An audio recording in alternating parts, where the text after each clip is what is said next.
Hey y'all, it's Garth. The Big 615. You're going to hear the newest that country music has to offer. At the same time, you're going to hear the newest that the country classics have to offer. I want to hear the new single from George Strait, and I want to hear it right beside the new single from Luke Combs. That's the thing we call the Big 615.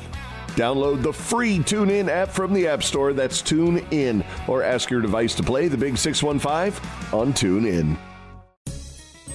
Have you been in an accident that wasn't your fault? Feeling overwhelmed and unsure what to do next? Look no further. The personal injury attorneys at Phillips Law Firm are here to help. Phillips Law Firm understands that accidents can turn your life upside down. That's why they're dedicated to fighting for the compensation you deserve and to making the process as stress-free as possible. Don't wait any longer. Call now, 1-800-JUSTICE, or visit justiceforyou.com. Hey, this is BJ. Thanks for listening to our show's podcast. If you're a fan of all things geeky, you should check out my other podcast, BJ Shea's Geek Nation. We have new episodes every day, and you can check it out at bjgeeknation.com. Your home is going into foreclosure and you feel like a financial wreck. You don't know where to turn for accurate information. I'm bankruptcy attorney Travis Gagne. Let's talk about some legal options. If we work quickly, we can propose a plan to save your home, modify the loan, or in many cases even eliminate your second mortgage. The consultation is free. I've helped hundreds of people just like you make informed decisions about whether to save their home or exit it on a reasonable, organized timeline. The chapter you choose sets the tone for the next chapter of your life. Please contact me today at choosetherightchapter.com.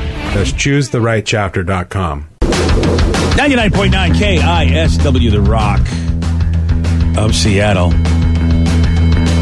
Now, housing, the market's cooling off a little bit, that the government's trying to make it so that people can, buy houses again. Oh, how about that? Yeah. And so a couple in Idaho saw a house for sale sign that featured a tempting extra if you decide to buy. So it's starting to be a buyer's market again where the seller needs to give you some incentives. Okay. And here's what they saw as this great incentive. So we're looking at this house to buy right now, and I think we're sold.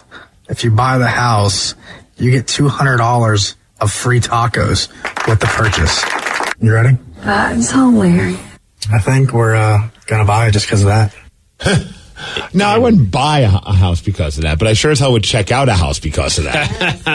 Because you never know, man. What if you do love the house? Yeah. Nice bonus, you're getting tacos. Dude, I check out every house because they put the cookies on to make the place smell good, and you get free cookies at pretty much every place. I don't think people are doing that as much. What? I mean, I don't think that's every house does that. That's just it's a good tactic. Don't get me wrong. Back in my day, now again, when it's a buyer's market, you got to do whatever you can to make people feel like they want your house. And so I felt like every house I walked into, probably in the 90s, there were cookies everywhere. Oh no, I remember hearing that. And when I was trying to sell that house in Linwood, and I was trying to sell it when nobody was buying houses. Like I bought it when everyone was buying houses. I spent way too much, and I tried to sell it when nobody was buying. So I had to keep lowering the price. And then I heard the cookie theory.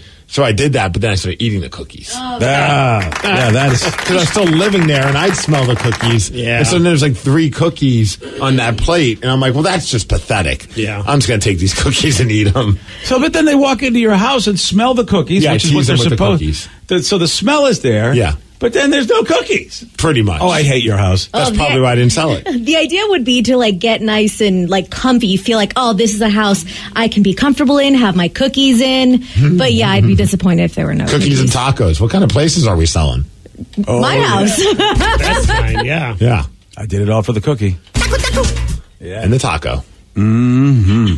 Yeah, you're right. That's you know what? At that point, if the price was $69,000, I'm in. I'm just glad. I hope I never have to buy another house. I'm hoping that this is our forever home. I don't want to go through the process of going through houses again. I remember one of the worst experiences, and this is when I was looking for a house. It was around the Linwood time, and I went into a house that was, obviously people were living in these homes. And there was a couple in there having an argument while we were trying to look at the house. Sounds like you walked into my house. Okay, great. Yeah, but that didn't help sell the home to me. I'm like, yeah, this is just some bad vibes. Yeah. Another time I remember going into a house and somebody was working out on their treadmill. Oh. And I'm just like, you knew we were coming. Yeah. Well, that's I guess weird. you got to burn your calories. They probably ate the cookies. Yeah. You're right, dude. That is weird. Yes. Both of them are very weird. Yeah, I remember whenever my realtor at the time was like, hey, I'm showing a house, I'd get the F out. That's what you're supposed to do. Yeah, some people didn't care. Yeah, I don't understand those people. Yeah, I didn't either. I mean, you got to get your workout in, but why don't you just go run around the block? Exactly. I don't. I feel like it makes me feel like I'm actually intruding when the people are there, because it's their place, and we're territorial creatures. It's like I don't want to buy your house. I know you're selling it, but here you are in your comfy area, or you're working out. No, it's like my brain goes, I don't want this house because it's his house. I was so nervous at some point I was going to walk in on someone taking a shower or getting because it's just like our track record is not very good. That would be, or you walk in and you go, okay, the master bedroom will accommodate that activity. And then I look at my realtor and be like, I just want to see new houses. No lived-in houses anymore. I'm done with this. Yeah, I mean, because what if we have like your grandmother's experience and we walk in on that? Well, that would be awkward. Okay. Yeah, that's why I don't think I could ever go to one of your open houses. Yeah, because open house, open legs. There we go. Whoa! Who needs some cookies? I mean, I look. It's just trauma, but it's PTSD. I don't know. Is Steve selling a house? Is he home? Maybe. Okay, I don't want to go in that room. I would be so far. I don't want to I don't even want to meet the person that's looking at the house. Like, that would be just weird. Yeah, I'm with you. I am 100% with you. But you know what? There are people that just want to sweat, and they want to sweat all over the place. They say it's just a bad image. Somebody working out and sweating everywhere. That was the weirdest one.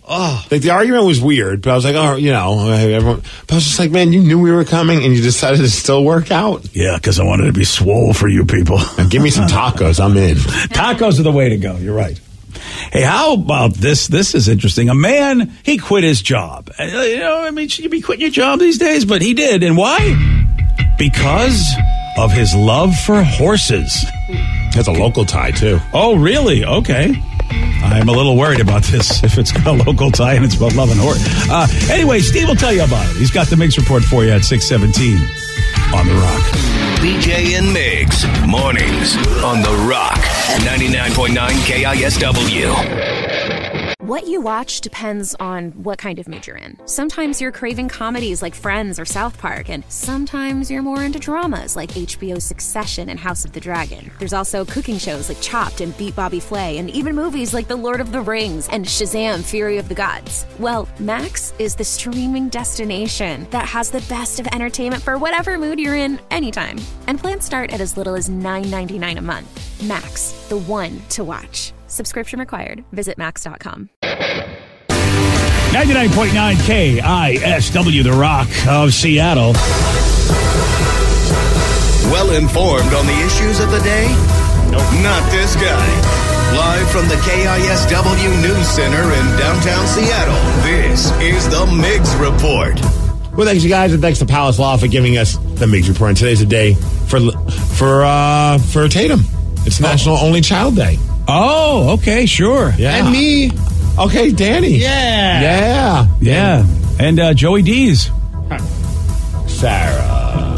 For a couple years, he was an only child. Well, he's no longer an only child. That doesn't count. Well, it's just trying to shoehorn Joey into this. Joey, I'm sorry, you're not invited today. So what do? We retroactively go back if Tatum gets a little sibling and go, you don't get to be an only child? Yes. Actually, mark this audio. All right, fair enough. Joe, if we ever have another kid, delete this audio. All right, I'm on it. Yeah, okay. I was like, what the hell, man? You're all of a sudden disowning Sarah just because she's married? Yes. Yeah, well, she doesn't have my last name anymore, so I'm like, I mean, you know what? I got one kid now. All right, it's also National Licorice Day. You have any issues with that? Are we going to try and work Joe into this as well? Is it the only licorice? Licorice. Licorice? Yeah. How the hell do you say it? It's licorice. Licorice. Okay, I thought you were making fun of me. Licorice.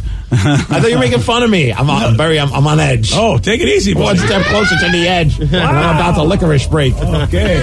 Yeah. But most importantly, it's the Day of Kings. Yeah. It's National Grilled Cheese Sandwich Day. Oh, I just had one recently. So good. Oh, they're the best. Yeah. They really are. I had it, and you guys are going to hate it, but I had it with Miracle Whip. Okay, so good anymore. So you make the grilled cheese sandwich and then you put the Miracle Whip on it? Let me be honest, I didn't make a thing. Okay. You receive the grilled cheese sandwich and then what you take? You just add the Miracle Whip?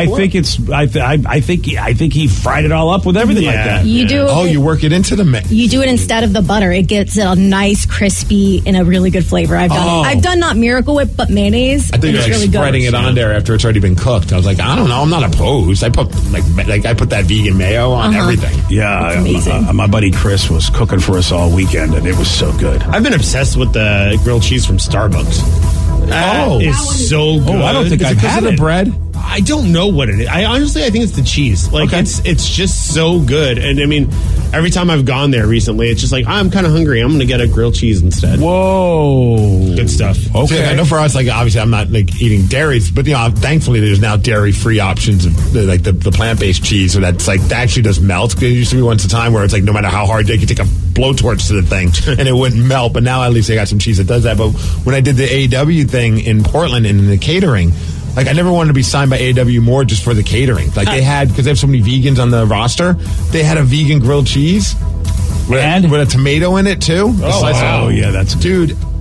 Honestly, I believe if you went in there and you ate that, you would have no idea that it was a vegan grilled cheese. Oh, you know what? I am willing to take that challenge as long as I can get 2 grilled cheese sandwiches out of it. Who's this guy? I brought him in just to prove a point. Don't worry. Yeah. Well, we got to put some tights on the guy. We need real grilled cheese, too. That's fair. Okay? Because, again, I got to see if it's like I can't tell the difference, right? It's like the time when we had the dairy-free Ben & Jerry's. We also had to get the kind that has dairy in it. We have to decide. Yeah. Otherwise, we're terrible reporters. Exactly. Are we even reporters? No. Yes, we are. When it comes to food, we are. Here's a story to report. A Texas guy, he just quit his tech job. Okay. So that he could ride a horse from Austin to Seattle. Huh. Oh, wow, that's interesting. From Austin to Seattle. He quit his job to travel 2,300 miles on horseback to come here to Seattle.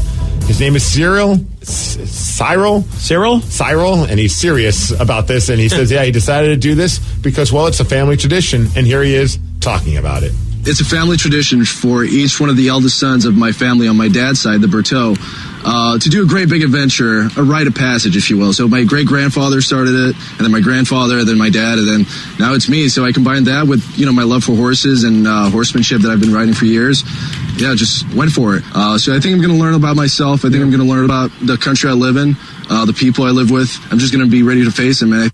All right. It's a weird thing. At first, I was like, okay, it's a great big adventure. I'm thinking, well, is that the family adventure? They all do this horse thing. But then he says, no, it's just combining his love for horses, and that's his big adventure. Yeah, you can come up with anything. All right, Pee-wee. Oh, no, he's getting so laid. He is a handsome guy. He's handsome. He's got the white shirt on top of a horse with the hat. He's getting real laid from Austin to Seattle. He does look like he's the cover of a romance novel in real life. I figured it out. So that's the adventure. He's getting action from Austin to Seattle.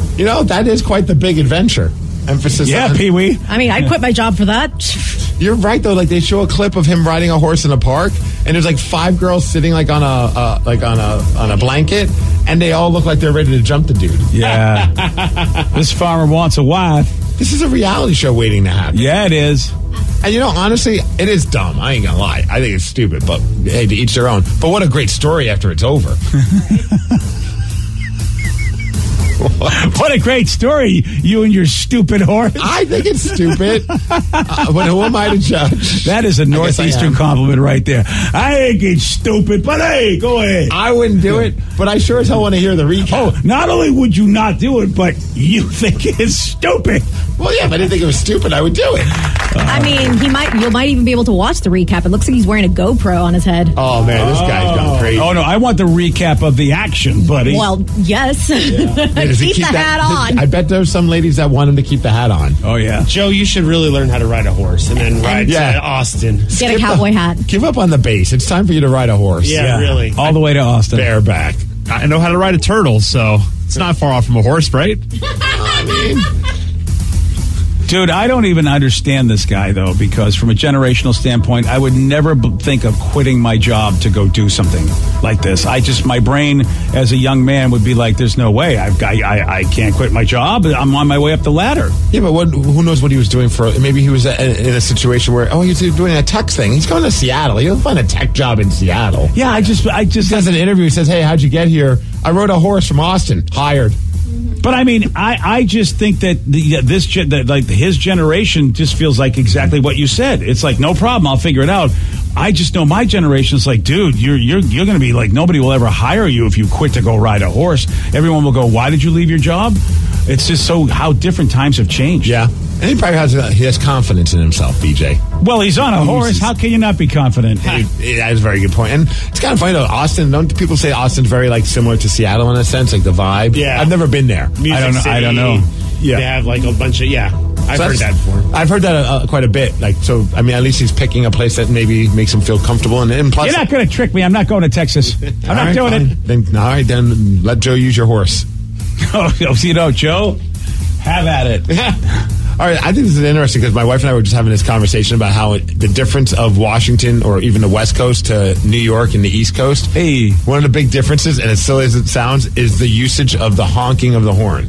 Oh, definitely. Because in New York, that was one of the first things my wife noticed, is that everybody's honking their horn, whether it be because they're driving or they're just letting somebody know that they're outside of their house. Like, the horn is just used rather freely, whereas here, it takes a lot for somebody to want to honk their horn. And apparently that's also the case in California because there's a woman who's been fighting a citation for, quote, unreasonable use of a vehicle horn for years. And they finally just ruled against her, saying that her car horn is not protected as free speech. That was her argument. She has freedom of honking the horn. See, like you said, Steve, you and I being from the Northeast, I think it's the most ridiculous thing that there's a law about the horn. It's crazy, though. When I first moved out here, when I used my horn, people looked at me like I just pulled a gun. Yeah. And I was like, okay. And time to adjust. And then when we found out on this show that there was actually this law that this woman is being charged with, I'm like, there's a law about honking your horn? Really? Apparently, it all started back in 2017. And I mean, she was kind of being annoying. She honked her horn like 14 times as she was driving past a protest. And we were like, okay, it's a little excessive. And that's when she got her ticket. And then she's been fighting it ever since, saying that she should not be getting a ticket because, well, it's free speech. But the horn's not. Yeah, the horn's not words. All right. Hey, I've two feel-good stories about winning the lottery. Oh, okay. You know me, I love these lottery stories. One guy, he's 61 years old. He bought a ticket on April Fool's Day and thought he was being pranked when he found out that he won $40 million. Turns out, not a prank. He actually did win $40 million. That's irony right there, isn't it? You probably know who's messing with me. All right, this lotto tickets, that's a make 'em up. Okay. That's pretty awesome.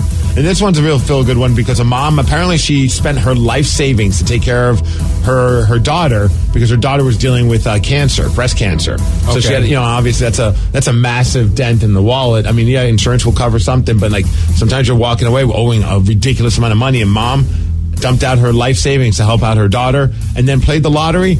Won $2 million. Oh, man. Good for her. Yeah, I guess her kid's going to be okay, and also she walks away with $2 million. That's pretty awesome. I thought that was pretty cool. What's not cool is the performance of your Seattle Mariners. What is happening, man?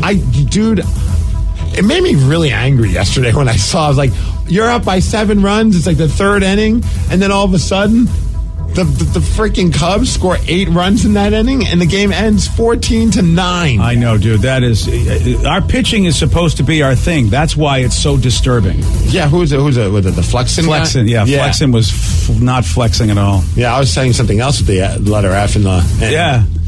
Yeah. Flexing pitcher. I was watching the Kraken game. I didn't even pay attention to the Mariners game. And then, of course, John Forsland. Well, welcome to all the Mariners fans. Yeah, that was an earlier game. That was a tough loss. And I was like, unbelievable. That was an awful, performance. When you're up by 7 runs, that's just a travesty. It's one of those things where you go, okay, guys, what the F is your problem? It is fun going on social media to see people just losing their minds. Yeah. As I go on, and I'm just like, oh, man, people are not very happy with the Mariners right now. Obviously, it's a marathon, not a sprint. I know. I mean, this marathon sucks. I'm glad did I bet Mitch about the Mariners? I feel like I did. I don't think so. Thank God, because right now I think I owe him 40 breakfasts. Should have bet on the Tampa Bay Rays, still undefeated, 11-0 now. I know, too. That team is insane. Again, it's early, but man, how do they continue to be competitive? Let alone they're the best team in baseball right now. And granted, it's way early. Yep. But gosh, if they continue being this good. I mean, my brain is just like these rules changes. Tampa figures they're the team that figured out the rules changes and on fire and strategically, because they've been doing this their whole lives. It seems Tampa's been strategically putting great teams on the field with very little money. Well, can we steal from their philosophies? What the hell, man? This is getting annoying. Yeah, it's very annoying. But congratulations to them, and they have probably the worst fan base in baseball. It's like nobody seems to care. Maybe that's why they have low expectations, so there's zero pressure. Yeah, they just go out there and they play for each other and the 3 fans that go and watch them. Oh man, yesterday Kraken didn't play for each other. They didn't play for their goalie, I tell you that. Left poor Joey Decourt out to dry in that game against the Golden Knights. They lost 4-1. I'm assuming Danny and I were like, interesting that they went with Joey Decourt. Obviously, Martin Jones is still recovering from his hand injury. Maybe they just want to make sure that Grubauer is good to go for the playoffs, because that's going to be starting rather soon. And they got one more game also against Vegas, and that's going to be happening tomorrow at Climate Pledge Arena, the final game of the season for your Seattle Kraken. Yep. Oh, wow. Well, look, it's you want to go into the playoffs feeling good, which we do, but at the same time, Steve, you got to wonder about the goalie, and it sucks if the team who looks like the best in our conference is kicking your butt. That is rough, because, I mean, Kraken are proving that when they're playing teams that are not as good as them, they will beat them. Good. That's good to know. That's good to know. Yeah, I mean, the second half of the season, I mean, they're pretty unstoppable against teams that really have no chance to make in the playoffs, which, hey, that's good, because some teams, you play to the level of the people that you're on the ice with, so I'm okay with that. But, man, you got to step it up when you're playing teams like Vegas. Yeah, because pretty much they're going to be playing everybody who's better than them in the playoffs. Unless they wanted to make sure that they're not going to go into the playoffs having to take on Edmonton, who's red hot, and they want to stay in that wild card spot to take on Colorado. So they figured, what better way to do that than put in Joey Decourt in and not play defense for him. Yeah, that was a rough game to watch. Yeah. But maybe they could go into the playoffs with a win. That's what you want. Okay. Want some momentum, BJ. Weather, 53 degrees is going to be our high. We got some sun later. Thanks to Beacon Plumbing, Heating, Septic, and Mechanical for giving us the Migs Report. And that's what's up. Yesterday, Steve, he got this one right. Beginning with O, what is the baby owl called? Owlet? Yes.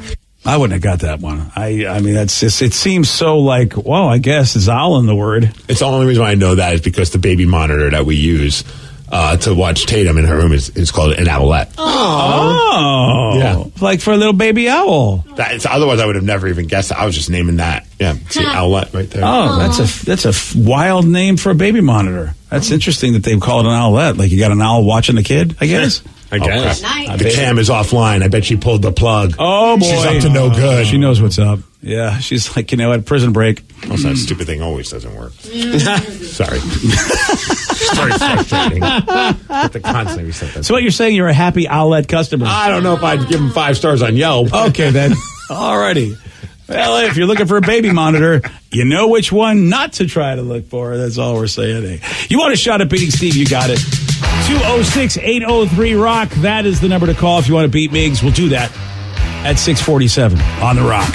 Today's podcast was brought to you by Travis Gagne, bankruptcy attorney. He's here right now and has agreed to answer more of your questions about bankruptcy. How do I know if bankruptcy is going to provide me with relief? What are the steps for my situation?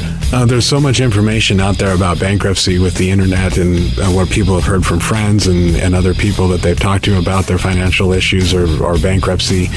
There's also a lot of bad information out there or urban legends about bankruptcy. In order to determine whether bankruptcy makes sense for you, you need to talk to an attorney that's experienced in bankruptcy. So in order to determine whether bankruptcy makes sense for you, you should talk to an experienced bankruptcy attorney. And my job is not to convince you to file bankruptcy. My job is to help you to make that decision and have all the facts so that you can make an informed decision about whether bankruptcy makes sense for you, what benefits it's going to have for you, and what the downside of filing bankruptcy is. Thanks, Travis. If you have more questions about bankruptcy, you can reach out to Travis anytime at ChooseTheRightChapter.com. T-Mobile's network can help keep you connected to all your favorite podcasts when you're out and about. Whether you're an early bird looking to dive into a daily news podcast or a night owl who wants to catch up on the latest reality TV drama, T-Mobile will keep you connected on their strong and reliable network. T-Mobile covers more highway miles with 5G than anyone. So if you need great coverage, especially when you're on the go, check out T-Mobile. Find out more at T-Mobile.com/CY. That's SEEWHY. Invest in your future on your schedule at Columbia College. Earn an accredited degree faster with 8-week classes starting 6 times a year. Go at your own pace as you build your future. Learn more at yourfuture.ccis.edu. Hey y'all, it's Garth. I love the country music family. I love the country music family of artists and the country music family of songs. Some of the greatest artists to ever grace music are under the flag of country music. And some of the greatest songs in music history are under the flag of country music.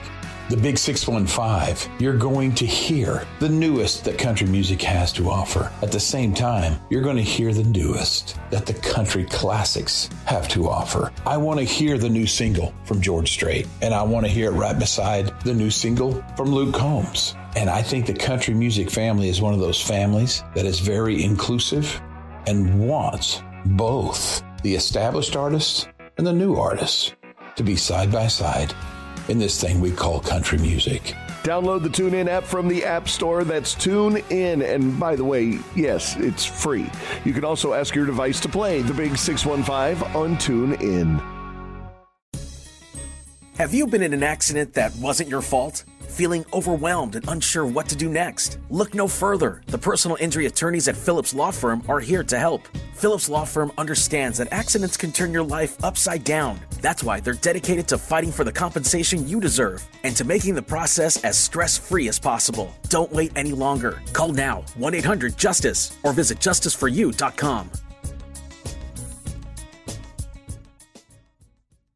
Hey, this is BJ. Thanks for listening to our show's podcast. If you're a fan of all things geeky, you should check out my other podcast, BJ Shea's Geek Nation. We have new episodes every day, and you can check it out at bjgeeknation.com. Your wages are being garnished. We can stop that now. It's hard enough to pay your bills when things are good, let alone when a big chunk of your take-home pay is gone before you even get your check. I'm bankruptcy attorney Travis Gagne, and I can stop the garnishment and get the creditors off your back immediately, often the same day as our consultation. Both Chapter 7 and 13 provide bankruptcy relief, but choosing the right chapter is crucial. In a free consultation, we can create a plan to get your finances back under your control.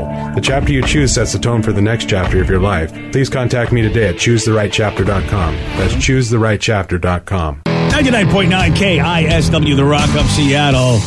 Baseball is back. Okay, maybe we don't want to talk about that, but how about the baseball tee is back? You know, if the Mariners were wearing these shirts, they wouldn't have given up 8 runs in the third inning. That's what they needed, was the KISW baseball tees. Yes. And you know what? Look, they can wear them underneath the uniform. That's what I'm saying. I think I should give them some luck there because, wow. But you can get the luck. Maybe that's what we need. Just a bunch of us wearing these baseball tees. We have a home and away version. These are sweet-looking baseball tees. So I think the best ones we've ever done. And they're, of course, 2 3/4 sleeve styles. Like I said, home and away. You want to check them out? You want to buy them? Okay. Go to the Rock Shop at KISW.com. Let's play B Migs. It's time to play the game. So everybody scream his name. B Migs. Don't be a loser. Whoa. B Migs. You're a loser. Happy Hump Day! Hump Day! Hump Day, hump! Sorry. It feels weird. It's a weird Wednesday to me because it doesn't feel like Wednesday. I feel like it's still Monday. Does anybody else have that? No, actually. Okay. No, sorry, buddy. Thank God. Okay, cool. It's feeling pretty Wednesday for me over here. Oh, is that a good or bad thing? I don't know yet. Fair enough. Ask me in about 3 hours. Okay. It's feeling pretty humpy over here for me. The Humpty. Oh, that sounds about right. Don't like that sound. Okay, fair enough. We'll move on. We have KB from Cedar Woolley. KB, are you there? Yeah. Hi. I used to love your toy and hobby store. Same. Hey, were you at Raw? Were you at Raw on Monday, Migs? I was. Were you? It was. Okay, then. Are you still there, KB? KB. Yeah. There you are. You're cutting out on us. Were you at Raw? Yeah, I was. I was sitting on the floor. It was badass. Hell yeah. Well, let's see if you have what it takes to take on Steve. Steve, get out of here. Brother. For those playing at home, KB has 60 seconds to answer 10 questions. You can pass all you want, but you do only get 3 guesses per question. Are you ready? Oh, yeah. What year did Russell Wilson marry Sierra? 2014. No. 16. What was that? 2016. Yes. What is the surname of Sesame Street's The Count? Oh, pass. What It's Always Sunny in Philadelphia actor voiced the title character in The Lorax? Oh, Danny DeVito. Yes. What decade saw the introduction of the Easy Bake Oven? 50s. No. 60s. Yes. Who directed the early 80s movie Raiders of the Lost Ark? Spielberg. Yes. What is the name of Donald Duck's sister? Pass. What was baseball great Jackie Robinson's uniform? Daphne Duck. No. What was What was baseball great's Jackie Robinson's uniform number? 42. Yes. What is the name of the crab in Disney's The Little Mermaid? Sebastian. Yes. Metropolis is the home city of which famous DC superhero? Oh, Batman. Superman. No, he said Batman first. I said Batman first. Yeah. I don't know.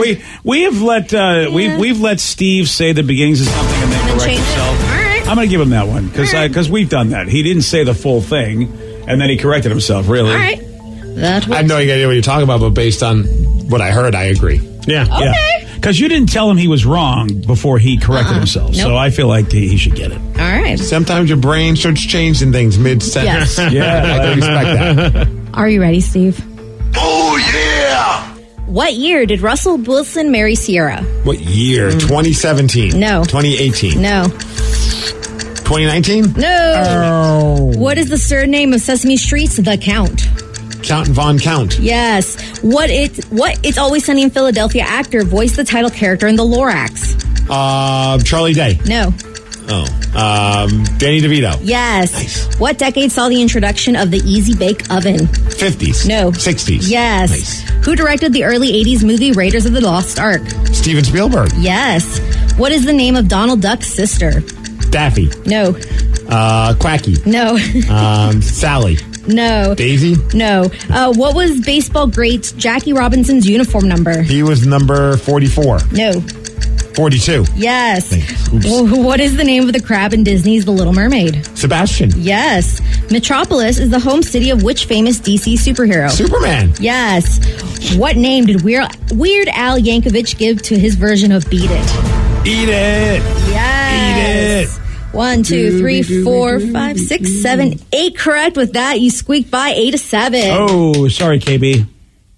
That's all right. That's all right. You know what? The people's champion won again.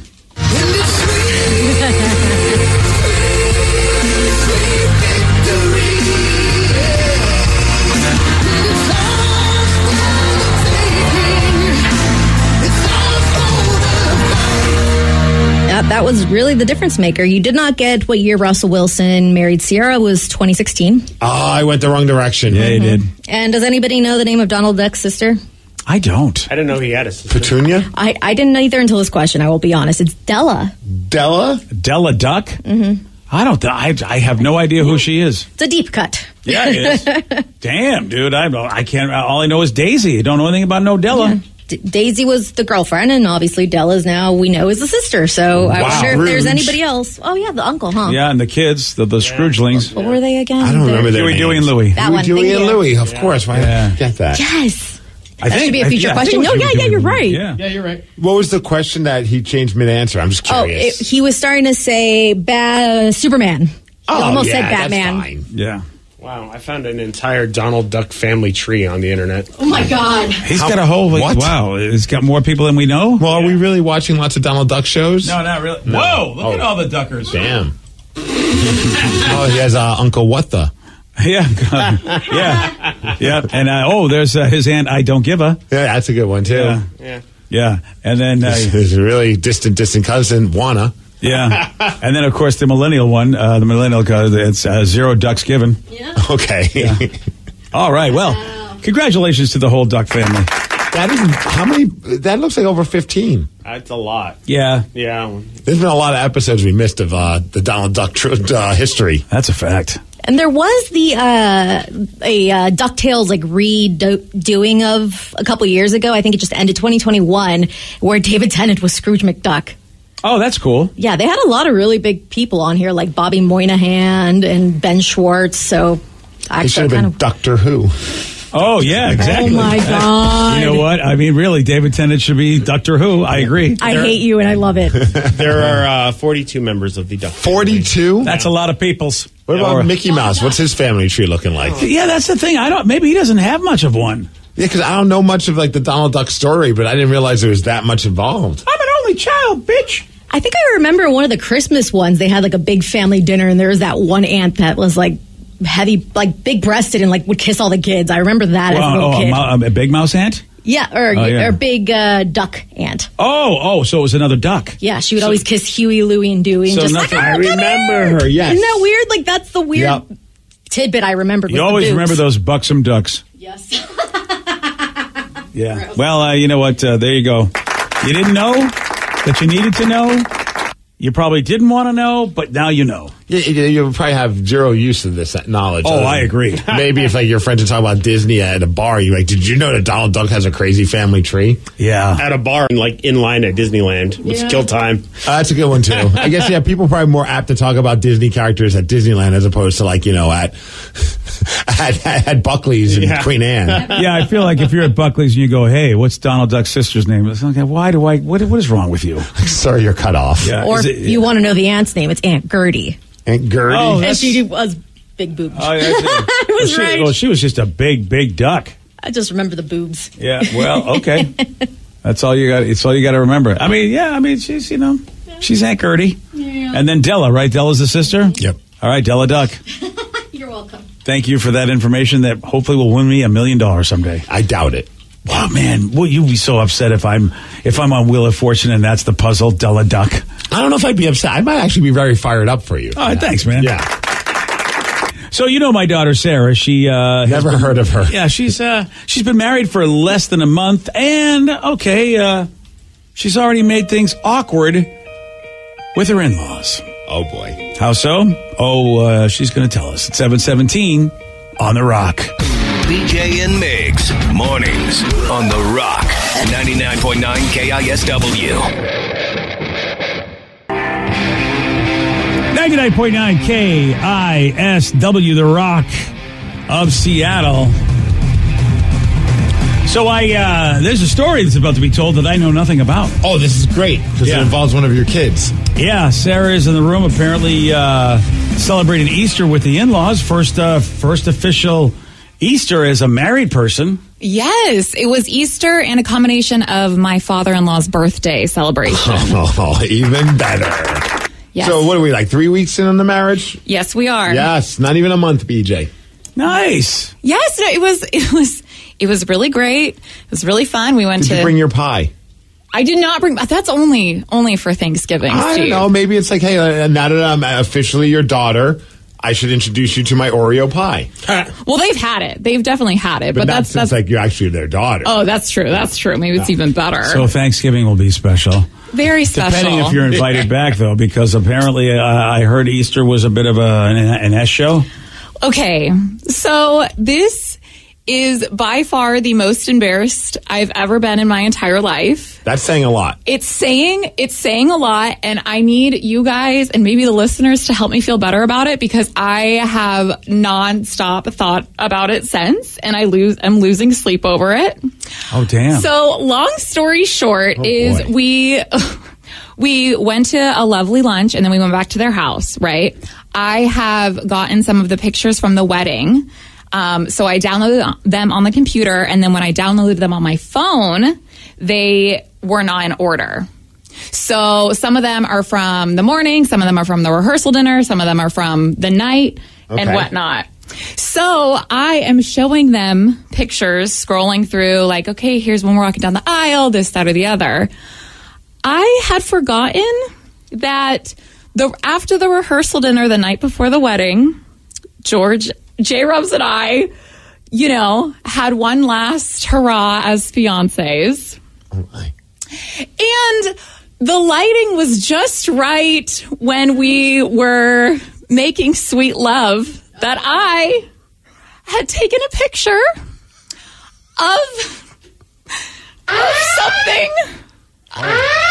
And so when of something. Okay, so something attached to Jenny Rubbers? No, luckily, but when you're like baking cookies, right? And before you put them in the oven, you got to preheat the oven. Oh. Okay. So the oven was getting preheated. Oh my God. And it was, I gotta say, it was a very beautiful, artistic photo. Oh my God. Why would you take pictures of these things? And so This is why I have cereal. You don't have to worry about preheating anything. You grab the milk out of the fridge. You never bake, you never cook. Yeah. Oh, man. So I'm scrolling through the photos. Oh, it's beautiful. It's so precious. And then all of a sudden, that photo pops up. You guys. How long do you think that photo stayed up? Like, did you quickly swipe it or were you frozen? In my opinion, I was immediately like, oh, hell no. Right. But I kid you not. I'm in the middle. His mom is on my right. His dad is on my left. We're close together because the phone is tiny. Oh, no. So, I mean, I'm pretty sure everyone literally and their mother saw. There is a hidden folder in your phone that you need to be putting these things in. Well, what's funny is J-Rubs and I were literally talking about how we're going to do different albums so I can have everything in order here. Mm-hmm. You know, when we were driving. Grabbing random pictures. Yes, when we were driving to his parents' house, we were talking about that because I had explained how they're all out of order. But I had forgot about this one picture that, of course, decided to show up. Vicky, you're going to have to show us all this hidden folder because I've heard about this. I don't know where it is. So at some point. Yes. I need a tutorial. After we're done with this, show all of us how to do this. And now people can't get into it unless you do, if you have the Face ID, you have to have your Face ID to unlock it. That would have been That would have nice. been the right move. Yeah. Open the oven with the Face ID. So how much longer in the night did you have there, or did you get out as soon as possible? Okay, well, so I think I might have just left. We were like in the middle of hanging out, right? Yeah. And so I screamed and I laughed and I was, What did they do? They both kind of awkwardly laughed, but I'm like the worst in awkward situations. Like for me, I want to continually talk about it and kind of like squash it. And like at one point I was like, oh, don't worry, that wasn't us. Like trying to think it's going to make it better. But J-Rubs later told me like, that doesn't make it better. Like who would that have been? Plus he has a mullet. Like it's pretty obvious. So then we all just like, and so we're all kind of awkwardly laughing. J-Rubs is not. No, of course he's not. I see this look on him like, oh, I'm going to be in trouble later. Like obviously he's not happy about it, but he's not laughing. I think he's just like shocked and mortified. He probably doesn't want to see his parents have to see that. No. And like, I'm wild and fun and free, but I'm not like that wild, fun and free. Like this picture, right. Like I post some wild stuff on Instagram. Right. I would never post this on Instagram. No, this is just for TikTok or Twitter. Yeah, Twitter. You can post all the things. Yeah. So then after I, wanted to just bury myself in a hole, I was like, okay, well, poor choice of words. Back. I think Johnny was doing that. Well, then I was like, okay, back to wedding photos, and then. And then I just kept scrolling, and then, my friend's butt was, and I was like, at this point, you can see all my friends' butts. Like, I don't care. You've seen the worst of the worst. Oh, like, boy. Do you remember last week when you were making fun of me for locking my keys in my car? And that was like the dumbest thing anybody could have done. Oh. Yeah, I want you to think about that. I've never, It's really nice of you to make Vicky feel better about her stupidity. I know. You're welcome. Yeah. Congratulations. At least didn't you show any of the people you're dating or in-laws any wild picture. Wow. Yeah. And so then, we're all just chilling. And then when we were going to finally leave, when we were all like hugging goodbye, I was like, I need to bring this up again. No, you don't. Well, okay, I didn't because I waited to see if anybody else was going to bring it up. Nobody's going to bring it up. They want to forget it the moment they saw it. I know, but no one's going to forget that. Like they're never going to forget that. That image is going to be like scarred in their brain forever. You have to just pretend that it never happened. Oh, it's so awkward for me to just pretend nothing happened. That's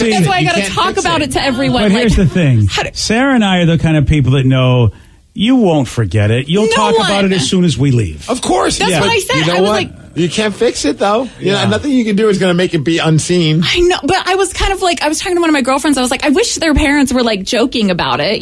Like I wish his dad was like, good job, son, like proud of you or something, just to make me feel less weird about it. Because I seriously, like, I ever since then, I'm like trying to go to bed and I'll just think about it. You should make a canvas print of that picture, and then that's a gift. Hey, you know what? We can say that Jeffrey Kuhn did it, and you can get thousands and thousands of dollars for it because that artist once actually made a giant picture of that body part. Is so beautiful. Like, I wouldn't be opposed to like blowing it up. And then one of my friends was thinking, why'd you say that, Steve? Why would you bring that dumb idea up? Because I thought it was a dumb idea. Well, and then we're gonna like print out thank you cards, and we're gonna do one of our pictures. Don't do that picture. So one of my friends like, well, maybe you should just Yeah. I'm just kidding. It was, you know, and so I'm just trying to think, and like, if anybody else has like crazy, embarrassing stories that might be worse than this, that'd be great. Like, just, you know, message them to me, because anything to make me feel better. This is tough when you get awkward with the in-laws. This is really, really tough. It's the lukewarm topic of the day. Yeah, this is a great lukewarm topic. When did things get awkward with the in-laws? I like that a lot. Yeah, I don't know if we can top that one. No, you really can't. But you know what? I think, make Sarah feel better. Please. Because this is the in-laws' first real get-together after the marriage. Wow. When did things get awkward with the in-laws? 206-803-ROCK. That's the number to call. Calls and texts after Soundgarden on The Rock. BJ and Migs, mornings on The Rock, 99.9 KISW. What you watch depends on what kind of mood you're in. Sometimes you're craving comedies like Friends or South Park, and sometimes you're more into dramas like HBO's Succession and House of the Dragon. There's also cooking shows like Chopped and Beat Bobby Flay, and even movies like The Lord of the Rings and Shazam! Fury of the Gods. Well, Max is the streaming destination that has the best of entertainment for whatever mood you're in anytime. And plans start at as little as $9.99 a month. Max, the one to watch. Subscription required. Visit max.com. 99.9 KISW, The Rock of Seattle. So, my daughter celebrated Easter with the in-laws, showing pictures and accidentally showed a picture of a body part. And boy, oh boy, is she super, super embarrassed. That's a different type of Easter basket that they got to see. Yeah, they sure did. She showed them a different Easter basket. And we're wondering, man, okay, that's an inappropriate time with the in-laws. How about you? When did things get awkward with the in-laws? Just to make it clear, it wasn't just a body part. It was also involving their son. Yes, he was. He was in the picture. He was in the vicinity. Yeah. Luckily, none of his body parts were visible, but he was in the vicinity of the body part. Do people play bobbing for apples during Easter? Is that like a fun activity? I'm not sure. No, I think that's a Halloween thing, but still. They're going to jump on it. Bobbing for eggs, maybe? I'm not sure. But yeah, yes. The in-laws got to see their son in the vicinity of the pizza oven, let's just say. And, we're wondering, how about you? When did things get awkward with the in-laws? 206-803-ROCK. That's the number to call. That is the number to text. Let's go to Dennis in Renton. Dennis, you are on The Rock. Hi there. I wanted to input that she probably felt like she was the only one in the world that's happened to at the time, but she's not. She probably needs to remember that it probably endeared her, made her more real to the in-laws. And, those kind of things probably don't happen till later, but, it probably happened with them too. They just... do you have experience, Dennis, do you have experience with this? Because there are a lot of people who have... people are not as cool. Not everybody's as cool as you make them out to be. So... Yeah. Well, the thing that she needs to be prepared for is that they're probably going to be more open to letting one of their pictures slip. What? This is a massive stretch. This call has gone a whole. You know what? These are the thumbnails I don't click on. You took me down a road I did not expect, Dennis. Do you have experience with that? Did you show an inappropriate picture to your in-laws and then they turn around? No, never. Okay. But they... Okay. All right. Yeah. Well, Dennis... not on purpose, no. Wait. Oh, wait, hold on. You've accidentally... I like how he drops that little... Oh, no. I mean, I can't say that it's never happened. What do you mean you can't say... I'm all right. So it has never stood out in my mind as something that was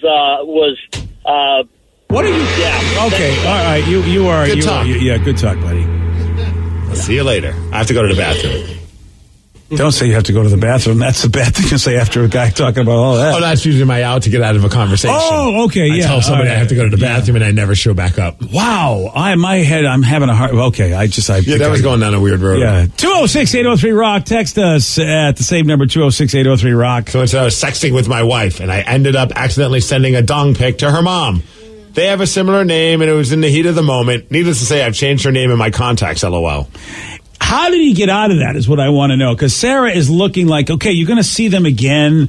You got to see the mom after she's seen the old Dongola. I guess just full honesty. I meant to full frontal? I was sending that to your daughter.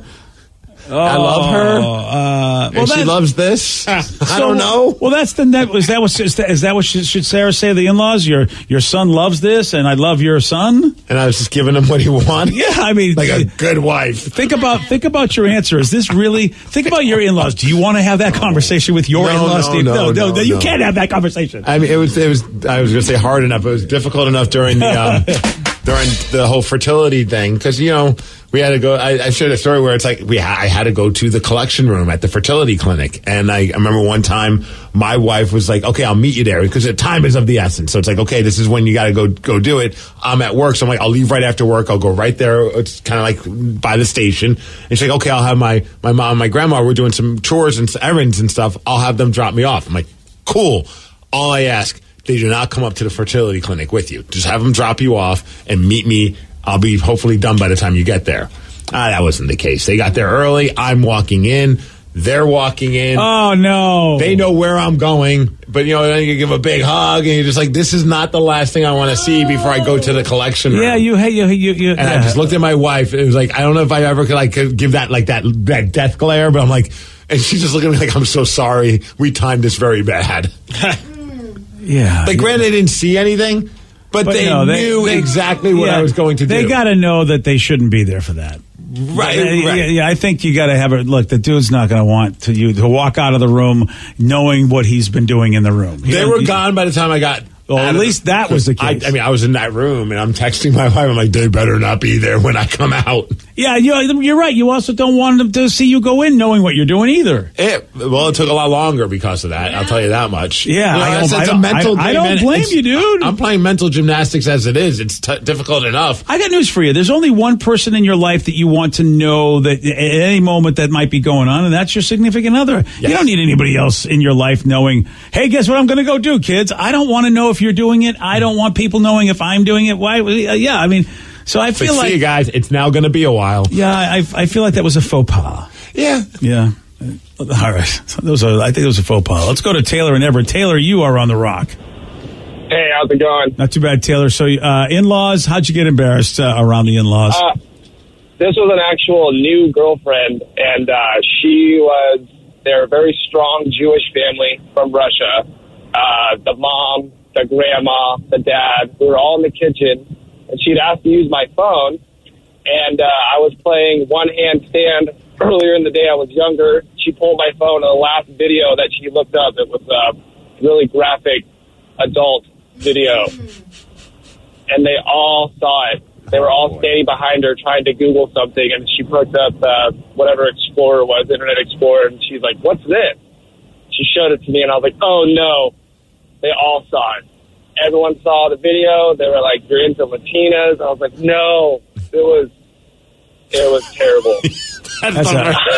We never knew you were into Latinas. Yeah, I got to tell you something. I have clicked on those. I mean, that's embarrassing. No matter what the religious faith of anybody is, I don't know too many religions that will be like, "Hey, we are so excited to see porn." I think and even if you're not religious, I don't think anybody wants to see your porn history. I feel like that's but it's even that much more worse if they're like super into one religion. You know what I mean? It's like my grandparents. No way. Yeah.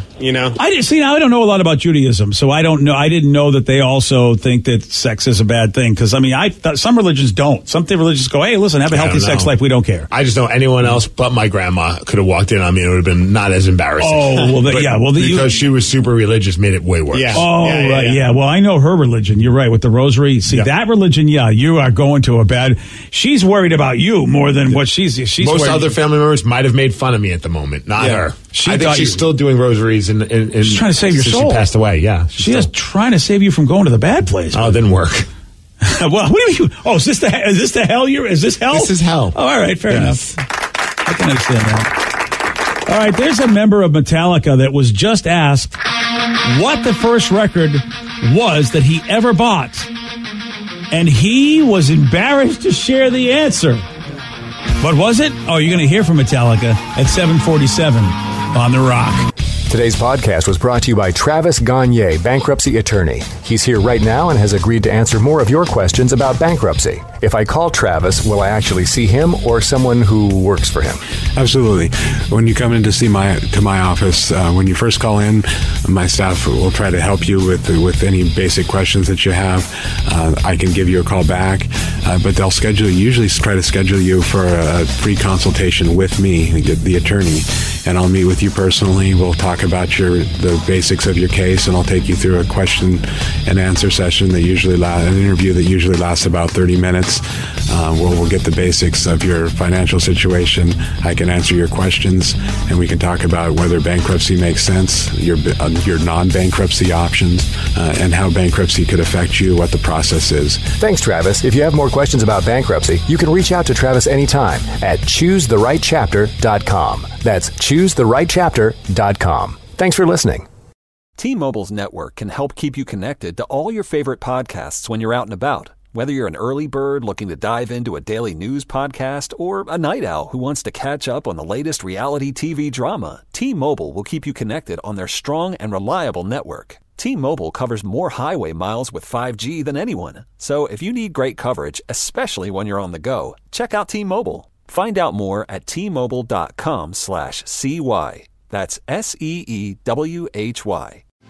Invest in your future at Columbia College. Take that next step toward the career you've been dreaming of. From a leader in online learning for over 20 years, make a difference in your future with a degree from Columbia College. Learn more at yourfuture.ccis.edu. Hey y'all, it's Garth. I love the country music family. I love the country music family of artists and the country music family of songs. Some of the greatest artists to ever grace music are under the flag of country music. And some of the greatest songs in music history are under the flag of country music. The Big 615, you're going to hear the newest that country music has to offer. At the same time, you're going to hear the newest that the country classics have to offer. I want to hear the new single from George Strait, and I want to hear it right beside the new single from Luke Combs. And I think the country music family is one of those families that is very inclusive and wants both the established artists and the new artists to be side by side in this thing we call country music. Download the TuneIn app from the App Store. That's TuneIn. And by the way, yes, it's free. You can also ask your device to play the Big 615 on TuneIn. Have you or a loved one been injured in an accident? Are you struggling to recover fair compensation? Look no further. At Phillips Law Firm, the experienced personal injury attorneys will fight for your rights and get you the justice and compensation you deserve. They handle a wide range of cases, including car accidents, slip and falls, medical malpractice, and workplace injuries. Justice is a phone call away, so don't wait. Call today for a free case review. Call 1-800-JUSTICE or visit justiceforyou.com. Hey, this is BJ. Thanks for listening to our show's podcast. If you're a fan of all things geeky, you should check out my other podcast, BJ Shea's Geek Nation. We have new episodes every day, and you can check it out at bjgeeknation.com. Your driver's license is important so you can get back and forth to work, get your kids to school, and back and forth to daycare. If your license has been suspended because you can't pay your tickets, you can't do any of those things. Let's talk about Chapter 13 bankruptcy. You may have heard the tickets cannot be discharged, but they can be dealt with in a Chapter 13 case. Why not come in for a free consultation? The chapter you choose will make all the difference to your getting back legally on the road. Let's design a plan to pay off your tickets and restore your license immediately. I'm attorney Travis Gagne. Please contact me today at choosetherightchapter.com. That's choosetherightchapter.com.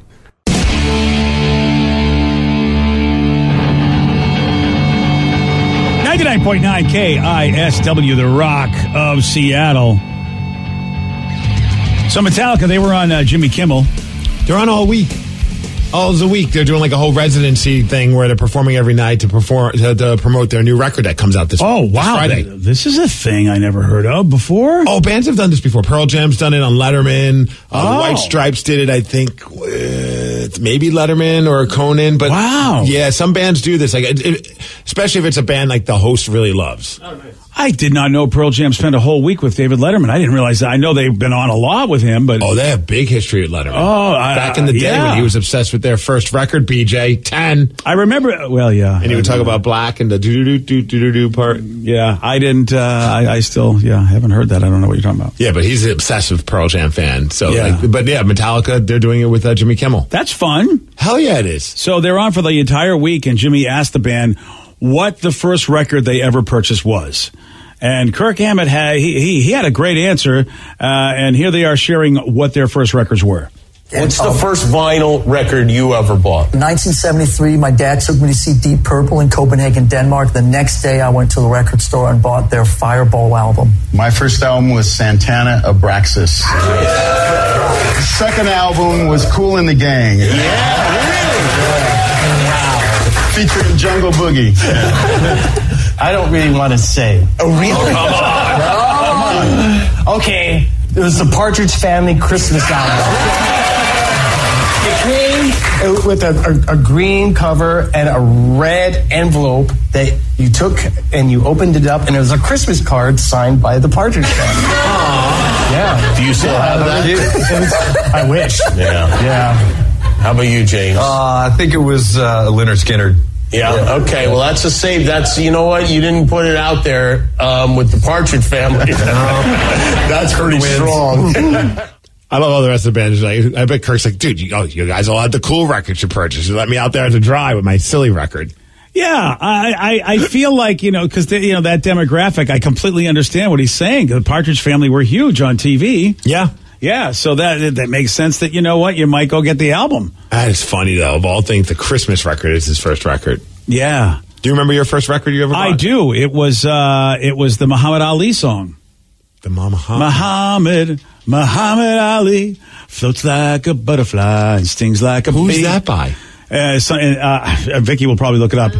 He said something. I think it's called Black Superman. I think was the name of the Johnny Wakelin? Yeah, and was the song Black called Superman, the Muhammad Ali song? Yeah, huh? And they called him the Black Superman back in the day, or at least on this record. Yeah, I mean, I'm sure you've mentioned it. I'm sure I said I don't remember this song. I don't remember this song. Yeah, Muhammad Ali. I don't know if you can find it anywhere. If you want to find a little bit of the tune, I bet it's on YouTube. It was huge. Really. And I remember I loved the song. Of course, Muhammad Ali was a very popular fighter, and I was bugging my family, and I got the 45 single. Mine, single, the 45 single. It might have been Splish Splash. Oh wow! That was my second one. Oh, I know. This is it. This here's the story of Cassius Clay, who changed his name to Muhammad Ali. He knows how to talk. How much and weed he was knows smoked? how to fight. That's right. And all you haven't got to the chorus yet, Danny. Here we go. Out of sight. Sing Muhammad Ali. He floats like a butterfly, stings like a bee. Somehow, when you sang it, you made it sound cooler than the actual song. To the other guy, I'm Ali. Catch me if you can. I don't know my beats. Get it right. You know me. I don't know my counts. BJ's very excited about this song. Yeah. The first full record though was Ozzy Osbourne's "Bark at the Moon" and Rockwell's record. I always feel like somebody's watching me. Somebody's watching me. Yeah. Which was a very weird 1-2 punch. Yeah. Which kind of sums up my entire life though, of like just this eclectic weird. If it's just a catchy song, I'm a fan of it. How crazy is it that Splish Splash was your first one? It was, my dad already owned it, but I made him play the song so much because I loved it. That's how they used to get me in the tub. Oh, that's hilarious. I didn't want to take a bath, and they go, "We'll play your favorite song if you want to play." And of course, I love Splish Splash. I'm taking a bath. So the funny part was, I don't even know why I wanted that song. I mean, it was just, it's a banger of a song. Does everybody know that song? Splish Splash, I was taking a bath. Yeah, I think it was on Sesame Street. But I would play it on the faster speed because I got all fired up thinking it was the Chipmunks then singing it. Splish Splash, I was taking a bath. I was like, this is awesome, the Chipmunks. And I think my second song might have been, I guess I can't remember if my father owned these or if I asked for these, and that would be Peppino the Italian Mouse, which was the same dude that did Dominic the Donkey, which is the greatest song of all time. And I hate that song, but I love it. That makes no sense that you like Peppino, but you don't like Dominic. Because Peppino's the man. All right, he's the Italian mouse. What's donkey? He's just the Italian Christmas donkey. That's different, man. You know, donkeys are really, the mice are the king. I think a donkey could beat this is a dumb guy. I think a donkey could beat a mouse in a fight. Was that just about to happen? I'm pretty positive of it. In fact, I think a donkey could take out like 10 mice. Oh, okay. What if the mice have little switchblades? Who will win then? I don't know. Wow. Still leaning towards that donkey, man. All right, so Vicky, do you remember your first record, album, whatever? I think my first album was on a cassette, and it was Spice. From the Spice Girls. Oh, yeah. I was 8 years old, all about the Spice Girls. I feel like that might have been Sarah's, too. Was that your first one? Yeah, that was Sarah's first Are one, we going too. with the first one we bought with our own money or the first one we received? I feel like buy with your own money. That's what I went with. Yeah, that's what I was thinking. Then mine was when I was 13, and it was Avril Lavigne. Okay.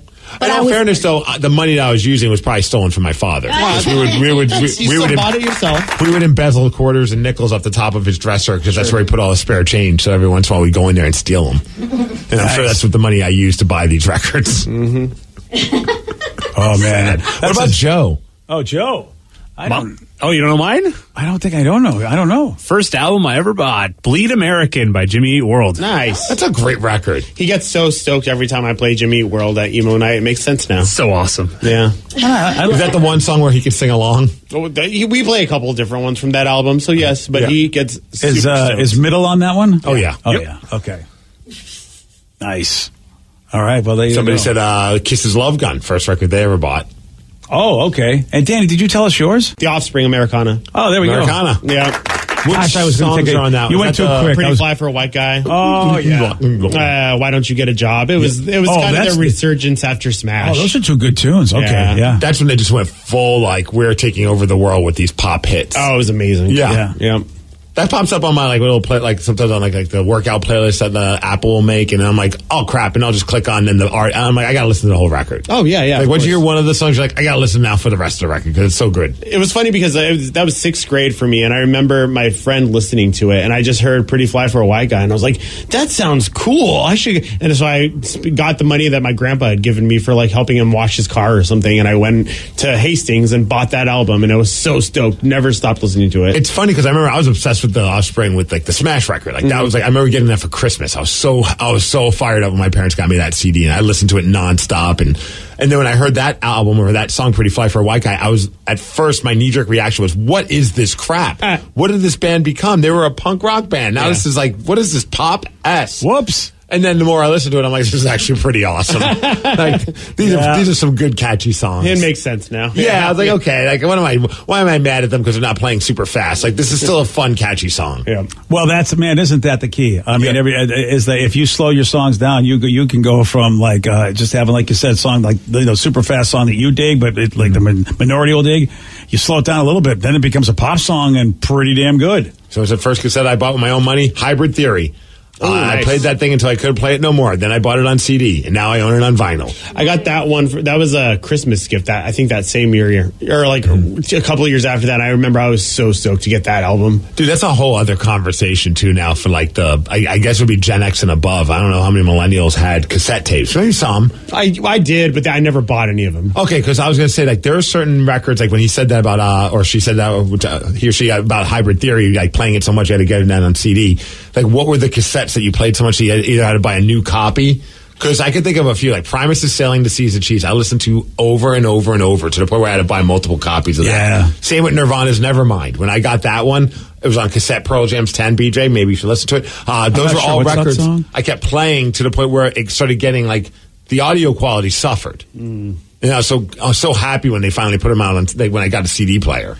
Well, now that like you talked about the younger millennials and Zoomers who probably just everything is digital, will they remember what their first song was that they ever, I guess, I don't know, put in their MP3 or they streamed. When you get a cassette or an album or even a 45, it's tangible. Yeah. It's in your hand, so it has you feel it, you see it, and so I don't know if that's the same thing for a streaming song. Well, and it's happening so young. Like I mean, Lily is 8 and she has her own playlists on like both like on iTunes, and it's like.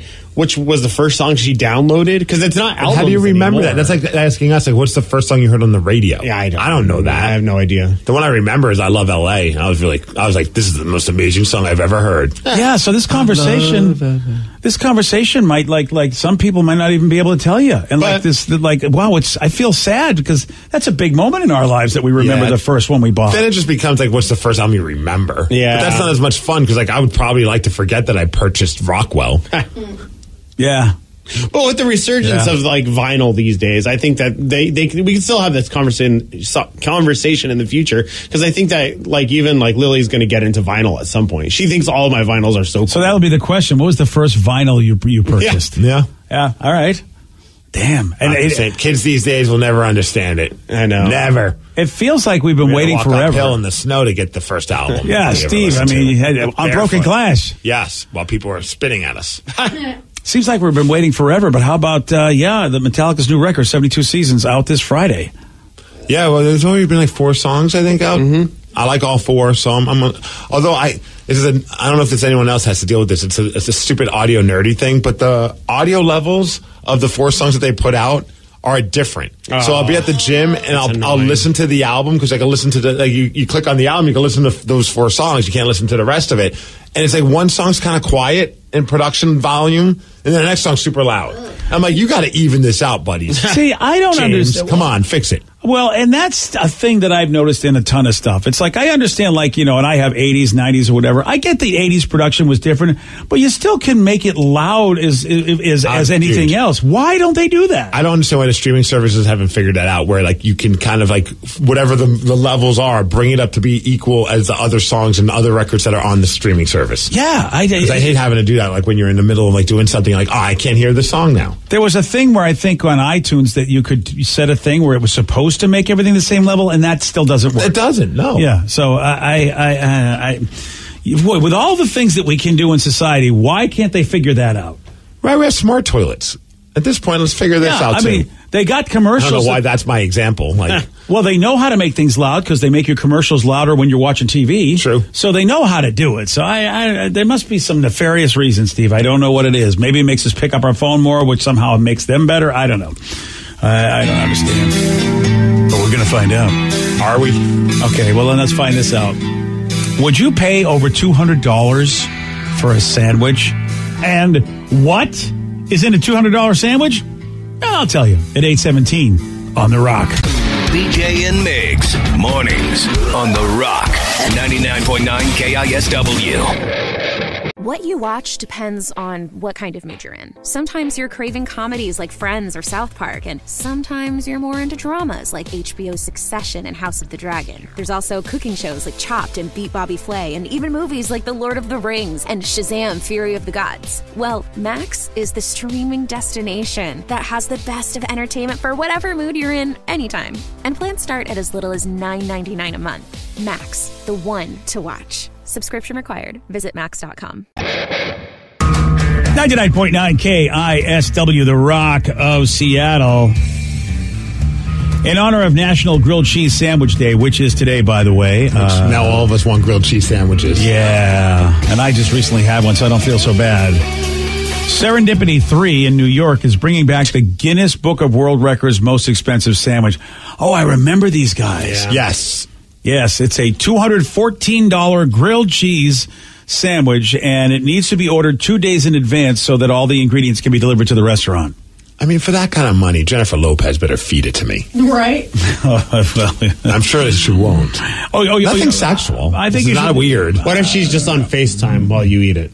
I'll take that. Okay. Yeah. For $214, she'll do that. All right. So sort of like weird kind of cameo, but okay, I'm all for it. Yes, I mean, but I say it's live. We have to talk. Yeah, of course. Nothing weird. Oh, it's going to be live. All right. Well, here's Chef Joe Calderone going through all of the ingredients in this $214 grilled cheese sandwich. The quintessential grilled cheese sandwich. So we start with bread, and this is not your ordinary bread. This is a French Pullman loaf that is baked with Dom Perignon champagne, 24-karat edible gold flakes. We're going to take a little bit of white truffle oil, just baste the bread. Then we are going to slather it in grass-fed butter that's infused with white truffles. This cheese here is Caciocavallo Portolico cheese, and the sandwich is ready. Oh, yeah.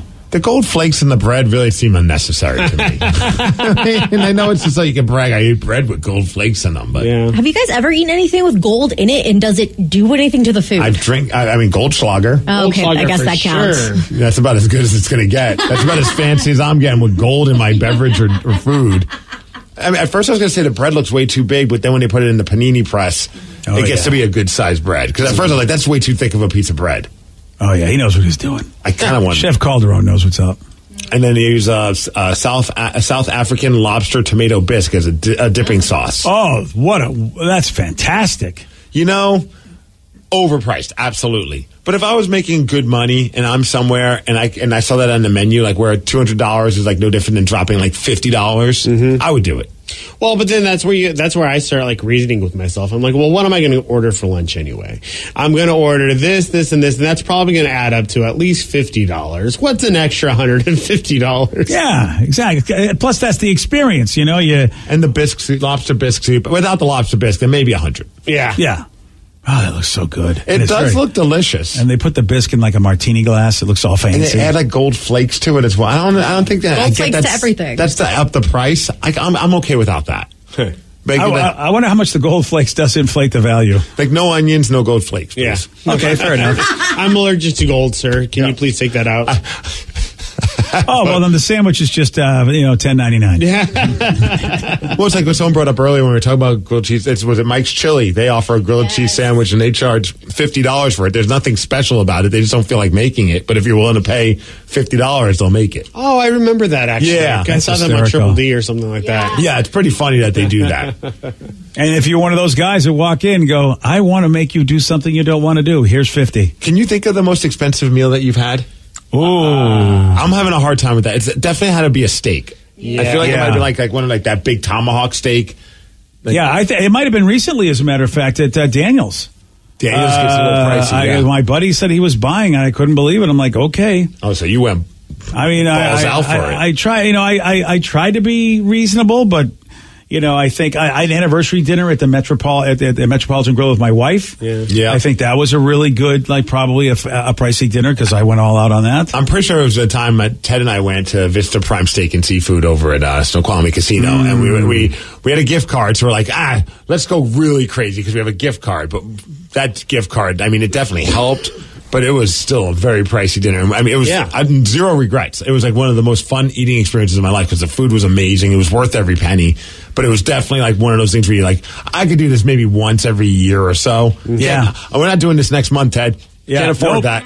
Yeah, I think mine was in Chicago one time when I was there for the radio convention before I worked on the show, and I was there with one of my old bosses, and I had never been to a fancy steakhouse before, but it was one of those places that they bring out the different cuts raw and you get to pick your steak.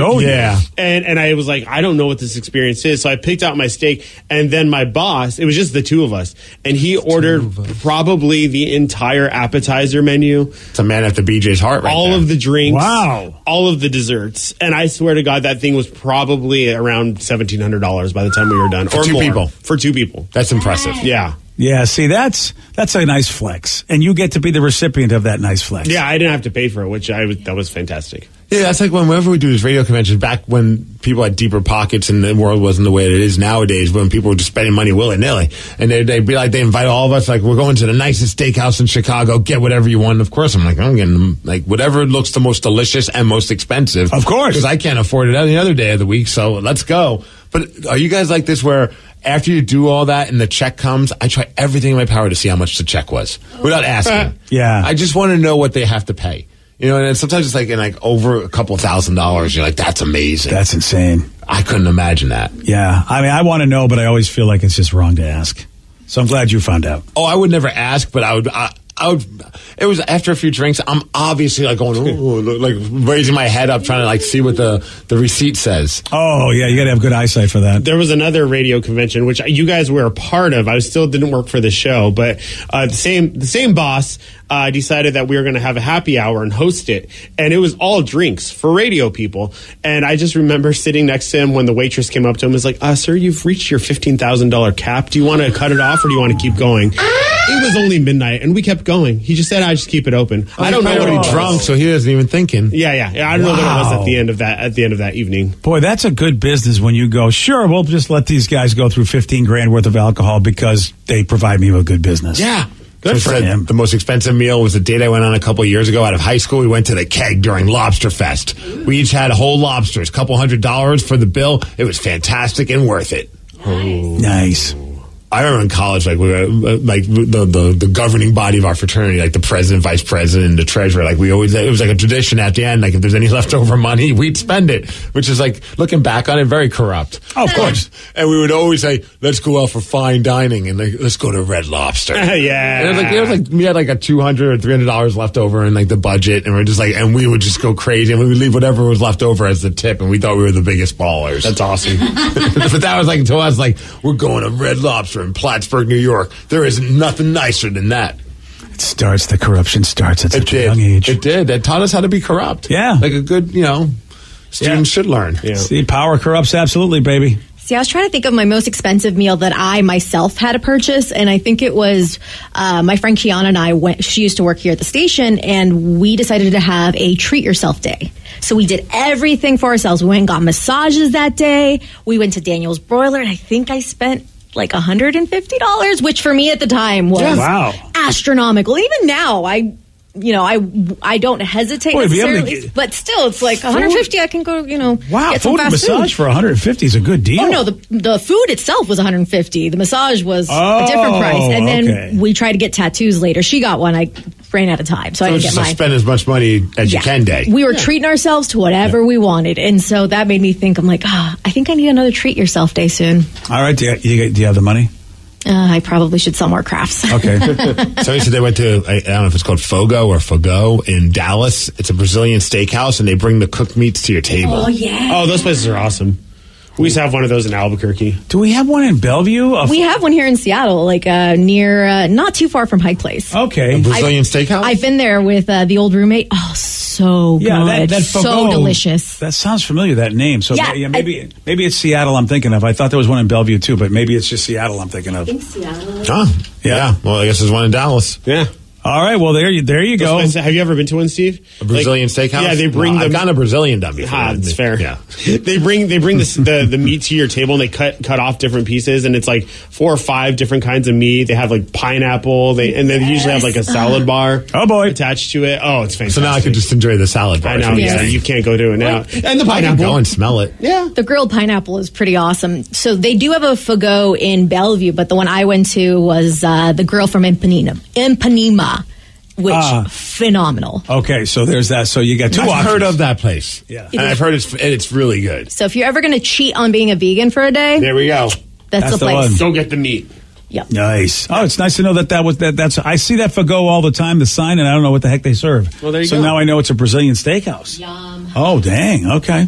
And it's pretty pricey, I'd imagine. Oh yeah. Well, if it's in Bellevue, it probably is. Yeah, I think we had a Groupon. That's why it was a little cheaper. I feel like the one in Albuquerque was like one set price, and then you could eat as much as you wanted.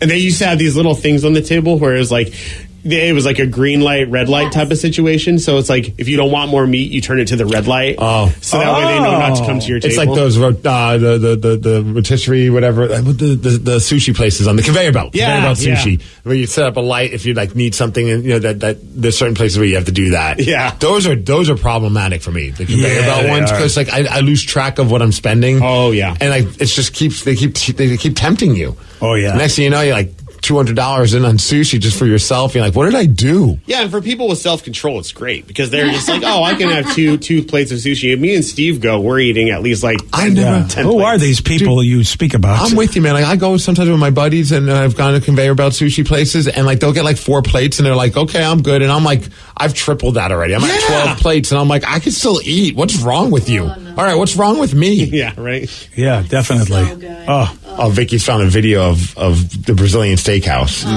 Okay, Vicky's just showing us basically food porn right now. Yeah. Alrighty. Oh, so good.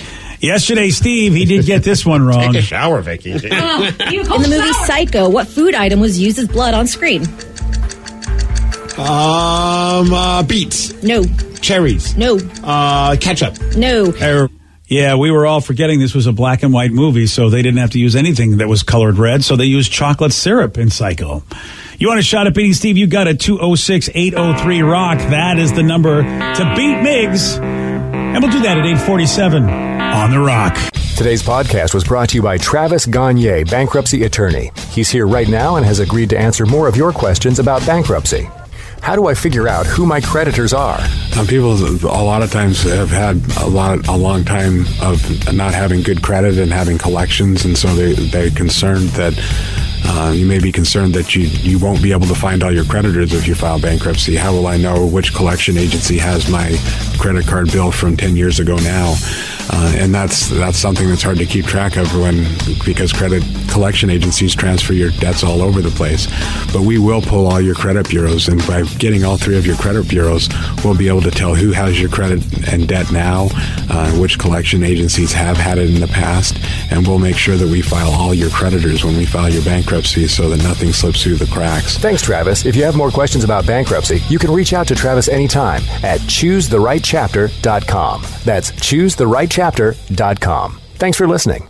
T-Mobile's network can help keep you connected to all your favorite podcasts when you're out and about. Whether you're an early bird looking to dive into a daily news podcast or a night owl who wants to catch up on the latest reality TV drama, T-Mobile will keep you connected on their strong and reliable network. T-Mobile covers more highway miles with 5G than anyone. So if you need great coverage, especially when you're on the go, check out T-Mobile. Find out more at T-Mobile.com/CY. That's SEEWHY. Invest in your future on your schedule at Columbia College. Earn an accredited degree faster with 8-week classes starting 6 times a year. Go at your own pace as you build your future. Learn more at yourfuture.ccis.edu.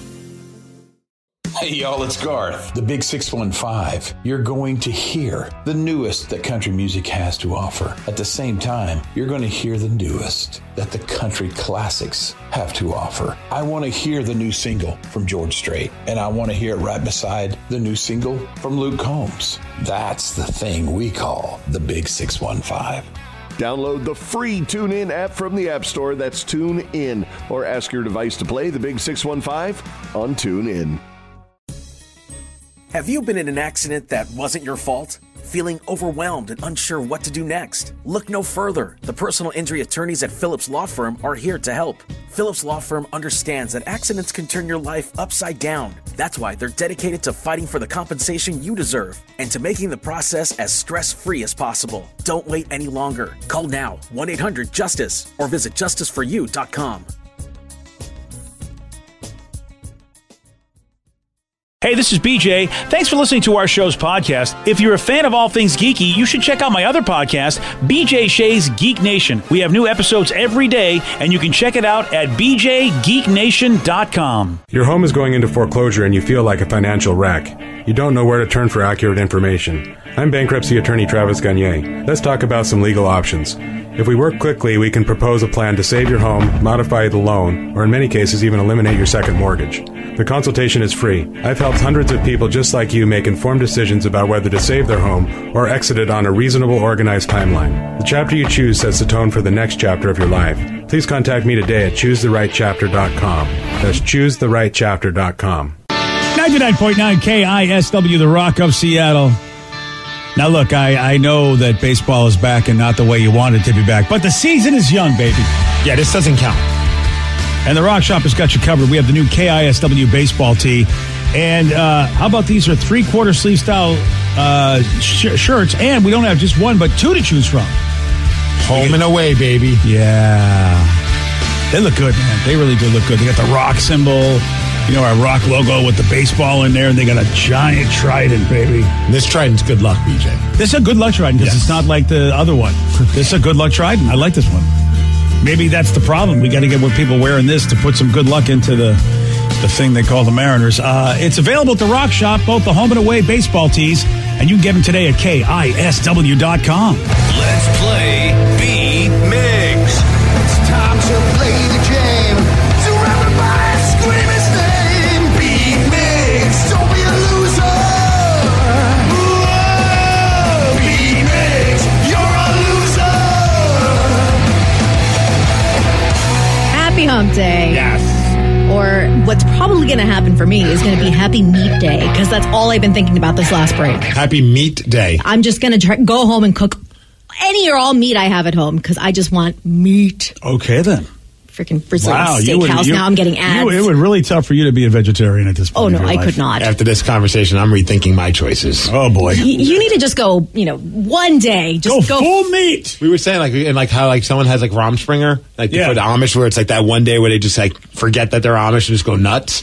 I think I should have, Meat Springer. Oh, my God, yes. One day of the year, just all the meat. Meat Springer! I'm going to need the week off after that, because, and also have to stay at a hotel, because I don't think my wife's going to want me using the bathroom in the house. No. Yeah. So I'm thinking Meat Springer.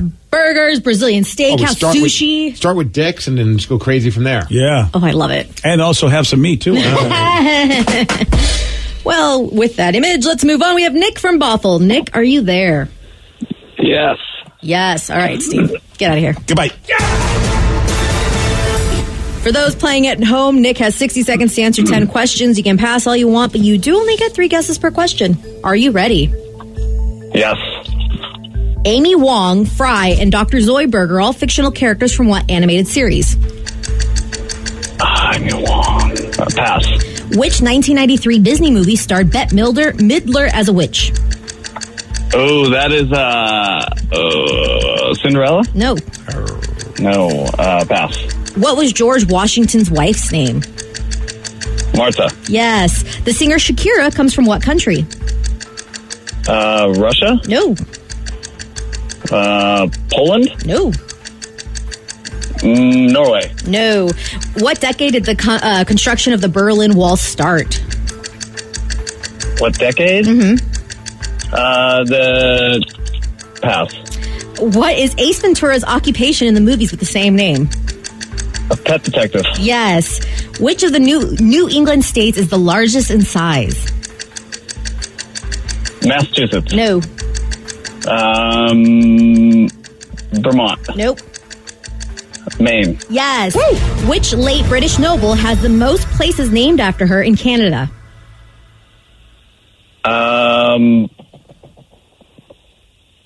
Pass. Okay. Oh, Vicky she has a hard time when people don't answer. She jumps up and down because I feel like it's almost there on the tip of their tongue. I'm like, you got this.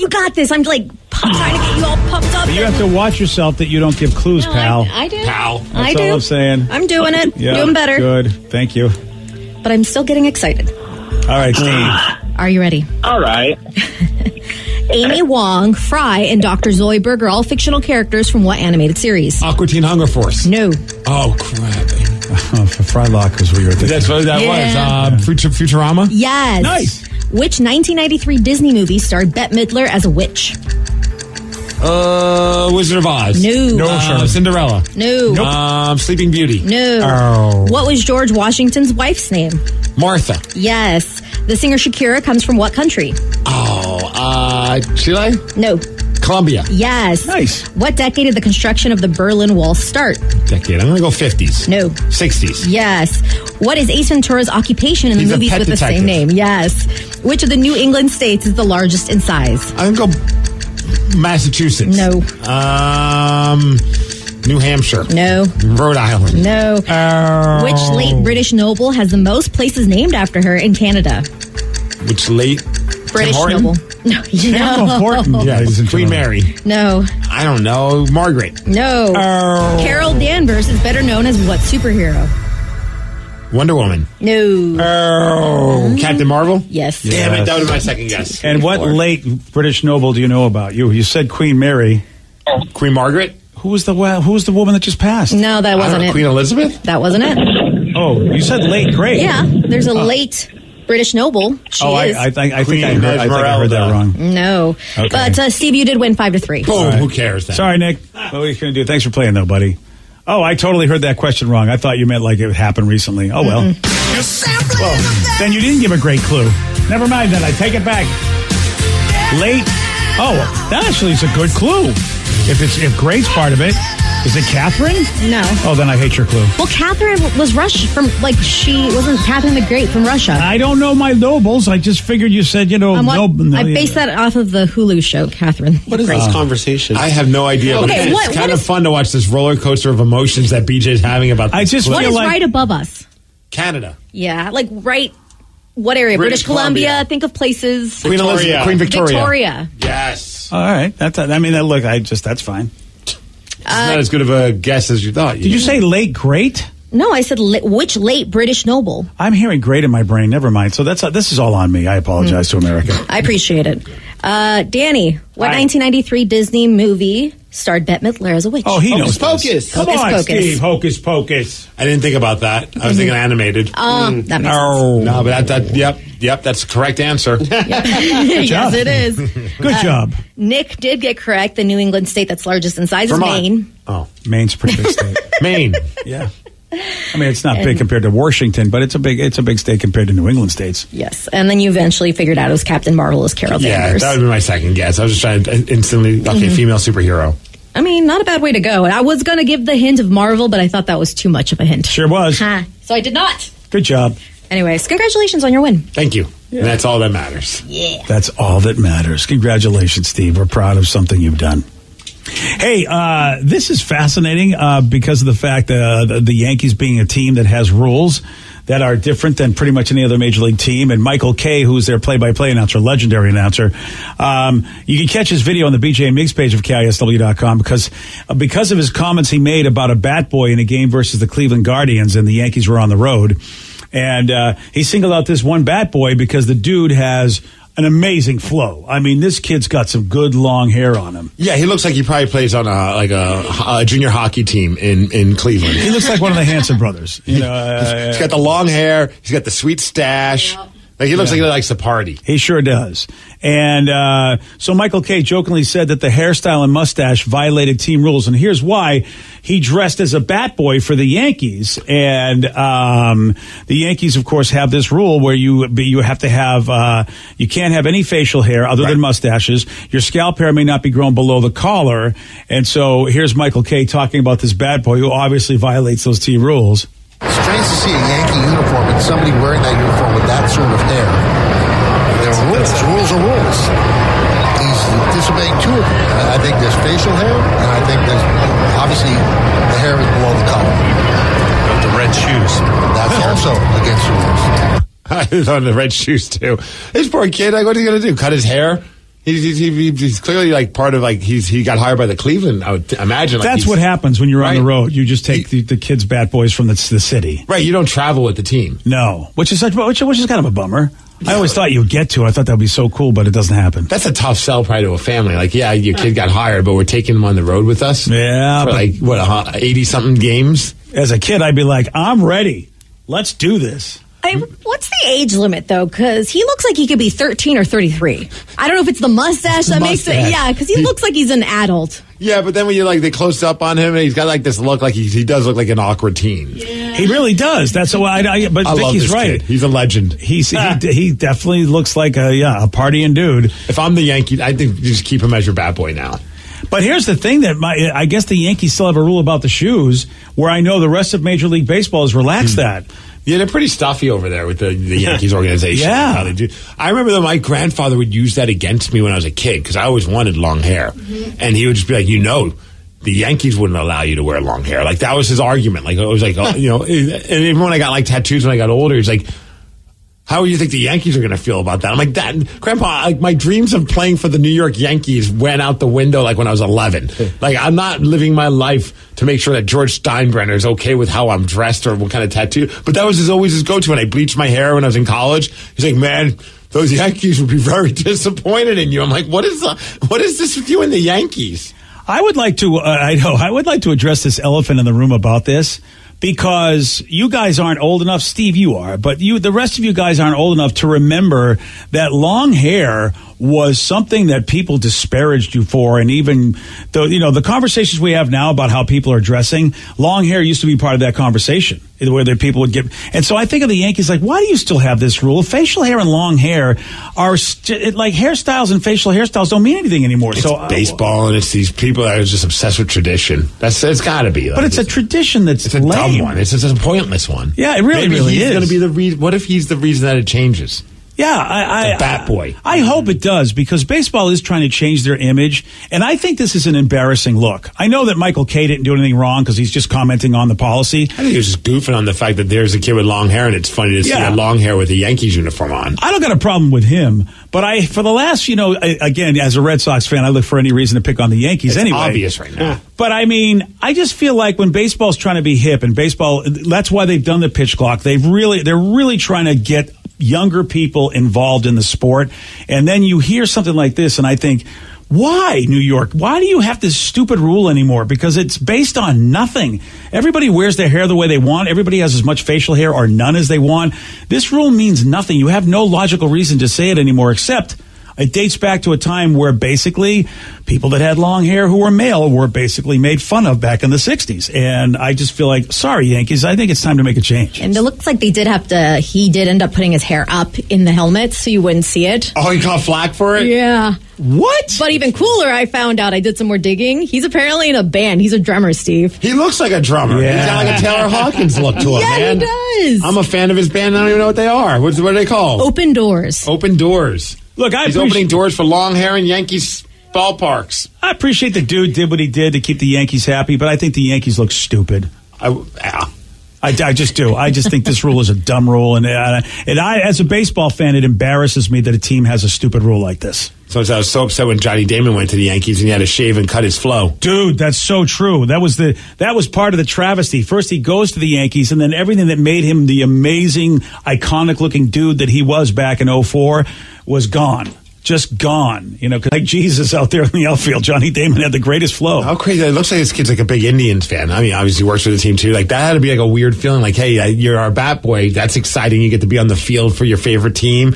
Oh, but you got to wear the opposing team's jersey. Yeah. Gosh, I wish that kid just would have walked out. Just gave everybody the finger and said, I'm not doing it. Well, he probably wants to keep his job, BJ. Yeah, well, I think the Guardians got to back him up on this one. Someone said they were a bat boy for the Chicago White Sox. You have to be 13 years old and older to be a bat boy in Major League Baseball. Oh, okay. Well, this kid's obviously older than 13. Yeah, I'd say he's like 18 maybe? I'm 16, 17. Okay. If you want to see if you want to see the video, you can go to the BJ and Migs page of KISW.com where they'll show you the dude. Speaking of bat boys, did you guys see the collision of bat boys at the Mariners game over the weekend? No. What happened? They were just two bad boys didn't see each other. And Joe and I were watching it at a bar, and these two bad boys just ran to get the ball, and they just knocked each other out. Did they fight? No. That would have been amazing if the bat boys got into a fight. But they were commenting on it and saying like, "Wow, that never happens." Like, that never happens. How do the ball boys make that? That's a beating. It was pretty funny. Wow. I wanted to be a bat boy so bad when I was a kid. I didn't know. I didn't know what it was. Really? Yeah, I mean, there was New Mexico didn't have any like professional team. Yeah. We had the Dukes, and then they turned into the Isotopes, and it was like, Wants to be a bat boy for the Isotopes. Yeah, Nobody. exactly. I remember when I was a kid, one of my buddies I went to school with, his dad was Joe Pepitone, who used to be a player. Joe for the Pepitone was a dude. Yankees. He had some controversy, and then they just disappeared. Like something happened. Like, I can't remember what it was, but the entire family just moved. So I lost him as a friend. And we didn't have social media back then to keep in touch. But he was like one of my buddies. And I remember I would bug him all the time. Like, can you get your dad to like put in the good word to like get me to be a bat boy for the New York Yankees? Oh man, you were the best friend ever.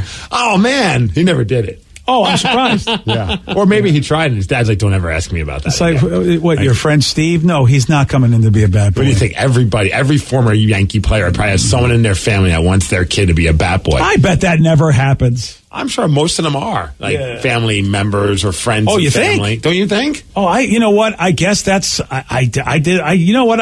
It makes sense, but I never thought of it. I always thought it was just anybody had a shot. But you're probably right that family members have the first shot. Yeah, I would imagine that the family people get the first shot. Dang, man. Wow, I didn't even think of that. So I never, ever had a shot because I didn't have none of my family was on the team. But did you even try? Well, no. Yeah, you're over 13 now. Just call up the Mariners. Hey, that's a good point. I do fit the criteria. And my hair, I'm going to have to shave the beard, though, if I want to be on the Yankees. Oh, I'm not going to be on the Yankees. The Mariners I'll be the Mariners. The Mariners do you don't think the care. Mariners will let us be bat boys for a day? That'd be amazing.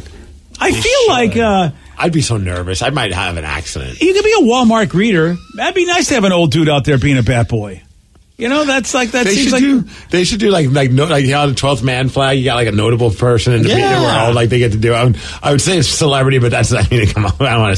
I might laugh at myself, or I'll choke referring to ourselves as that. But that'd be pretty funny if they were like, yeah, let's let's get the BJ and Migs show. They're our special guest bat boys and girls. They're not going to throw out the first pitch. They're going to just be the bat boys and girls. Yeah, and not ball boys, because you've got to catch those out in left and right field. I don't want that pressure. Yeah, that's tough. I don't want those either. I don't know. Honestly, I don't know if I want the pressure of taking a bat from a player either. I might screw it up. We'll just sell concessions. How about that? You know me. I'm going to fall down the dugout stairs, too. Yeah, I think, can we just sit in the dugout and do nothing? Yeah. Eat sunflower seeds. And Danny, you're not going to sell concessions because you will pretty much eat the concessions. He will drink the concessions. Yeah. Thank you. Oh, Yes. that's even worse. Yes. Yeah.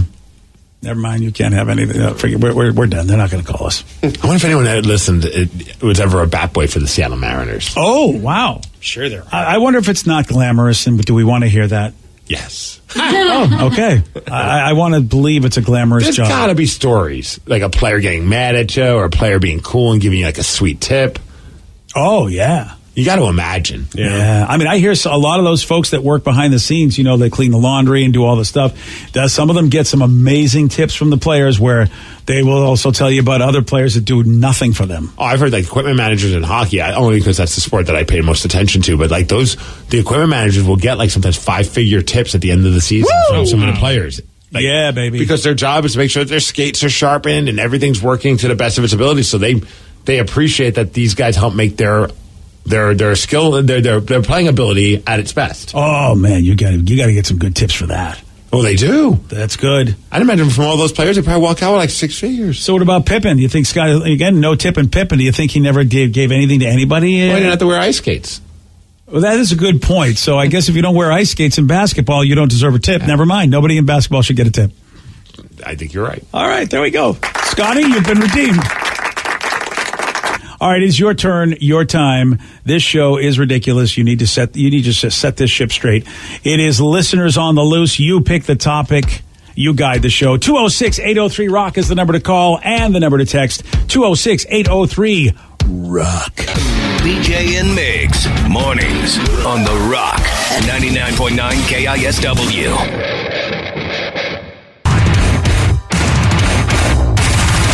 99.9 KISW, The Rock of Seattle. It's Listeners on the Loose, brought to you by Snoqualmie Casino. Listeners on the Loose, where you pick the topic. You guide the show at 206-803-ROCK. That's the number to call. That's the number to text, 206-803-ROCK. Make sure when you get through, you follow Steve's rule. It's a simple rule, BJ, that's to show some energy and bring it. Otherwise, we're going to have to gong you. And then say goodbye. Goodbye, old friend. 206-803-ROCK. That's the number to call. That's the number to text. Someone said, hey, you were talking about Joe Pepitone. I mentioned how I went to elementary school with one of his son, and they just disappeared, and I didn't know why. Well, oddly enough, we have a listener who's distantly related to Joe Pepitone. Oh, and that's the former Yankee baseball player. Former Yankee player. He says, he actually recently died, I guess just last month, unfortunately. But the story was that he got into some extracurricular activities that interfered with his baseball career. And then for about 20 years, he went around touring high schools, educating kids on what not to do with their spare time outside of playing baseball games. Extracurricular is always a kind way of saying, well, you got into some bad stuff. Yeah, I wonder what it was. I mean, drugs, alcohol, gambling, or infidelity. Yeah. What are you thinking it was? Infidelity. I'm thinking he was embezzling. Oh. Embezzling from who? The Yankees? Yes. I don't know how you could do that, but okay. Yeah, he was taking money from George Steinbrenner. Oh, okay. That's I don't know if George was around in those days, but all right. Yeah, he definitely was around in those days. Was he around with the Pepitone days? Steinbrenner was around. Since I've been a kid, I believe. I always thought Joe Pepitone was actually an older player, so I had no idea. Oh, you're right. I'm only remembering him because I knew his son, but he was already retired by that point. You're right. Never mind. My bad. Buddy, what's that? What do they say? Oh, apparently back in 1985, he was stopped by the police for running a red light, and the car he was in with two other guys contained 9 ounces of cocaine, 344 Quaaludes, a free basing kit, a pistol, and about $6,300 in cash. And that would be probably right around the time I knew his kid. Wow. Yeah. No wonder why he disappeared. Peace out, Joe Pepitone. He denied that any of it was his, but he did spend 4 months in jail in 1988. He did say that the cocaine smelled really good, though. Yeah. It's not mine, but it smells great. Yeah. It smells like energy. Okay. Look at us. I mean, the texter tried to be nice with extracurricular, and Vicky's like, no, Wikipedia is going to get to the bottom of it. So what you said? You said it was... I thought it might have been an affair. I thought it was embezzling. It turns out it was drugs. Yeah. Oh, well. Yeah, drugs are kind of tough. Yeah. Yeah, it's a tough one. Oh, that's rough. Tough world to be in, especially if you're addicted to your own product. That's a tough world. Somebody wants to make Sarah feel better about the fact that she accidentally showed a very inappropriate picture to her in-laws on Easter. Yeah, that she was showing wedding pictures. Johnny Rubs has risen. Yeah, as it were. Hello. No? Wow. Too soon? Sorry. Okay. This person said, my family and I were spending 4th of July weekend at the in-laws vacation house in Chelan. I was showing them some pictures of the kids on the phone, forgetting about the picture of the massive number 2 that I took this morning. And apparently you decided, this is the thing, people that like to take the pictures of their number 2, you get what you get coming to you, because you send that to other people. Nobody wants to see that. Some friends like to do that just as a goof. Not me. Well, yeah, you're not part of that circle. I don't even want friends like that in my life. I just feel like that is not the world I want to live in. And I know you have friends like that. Oh, I have. I don't know if they still do it. I haven't had like a special text from Munson. Now I say his name. Now he's going to probably do it. Nice job, buddy. Dang it. But like, it was less about showing what was going on in the toilet. It was more of him taking a selfie of him being on the toilet.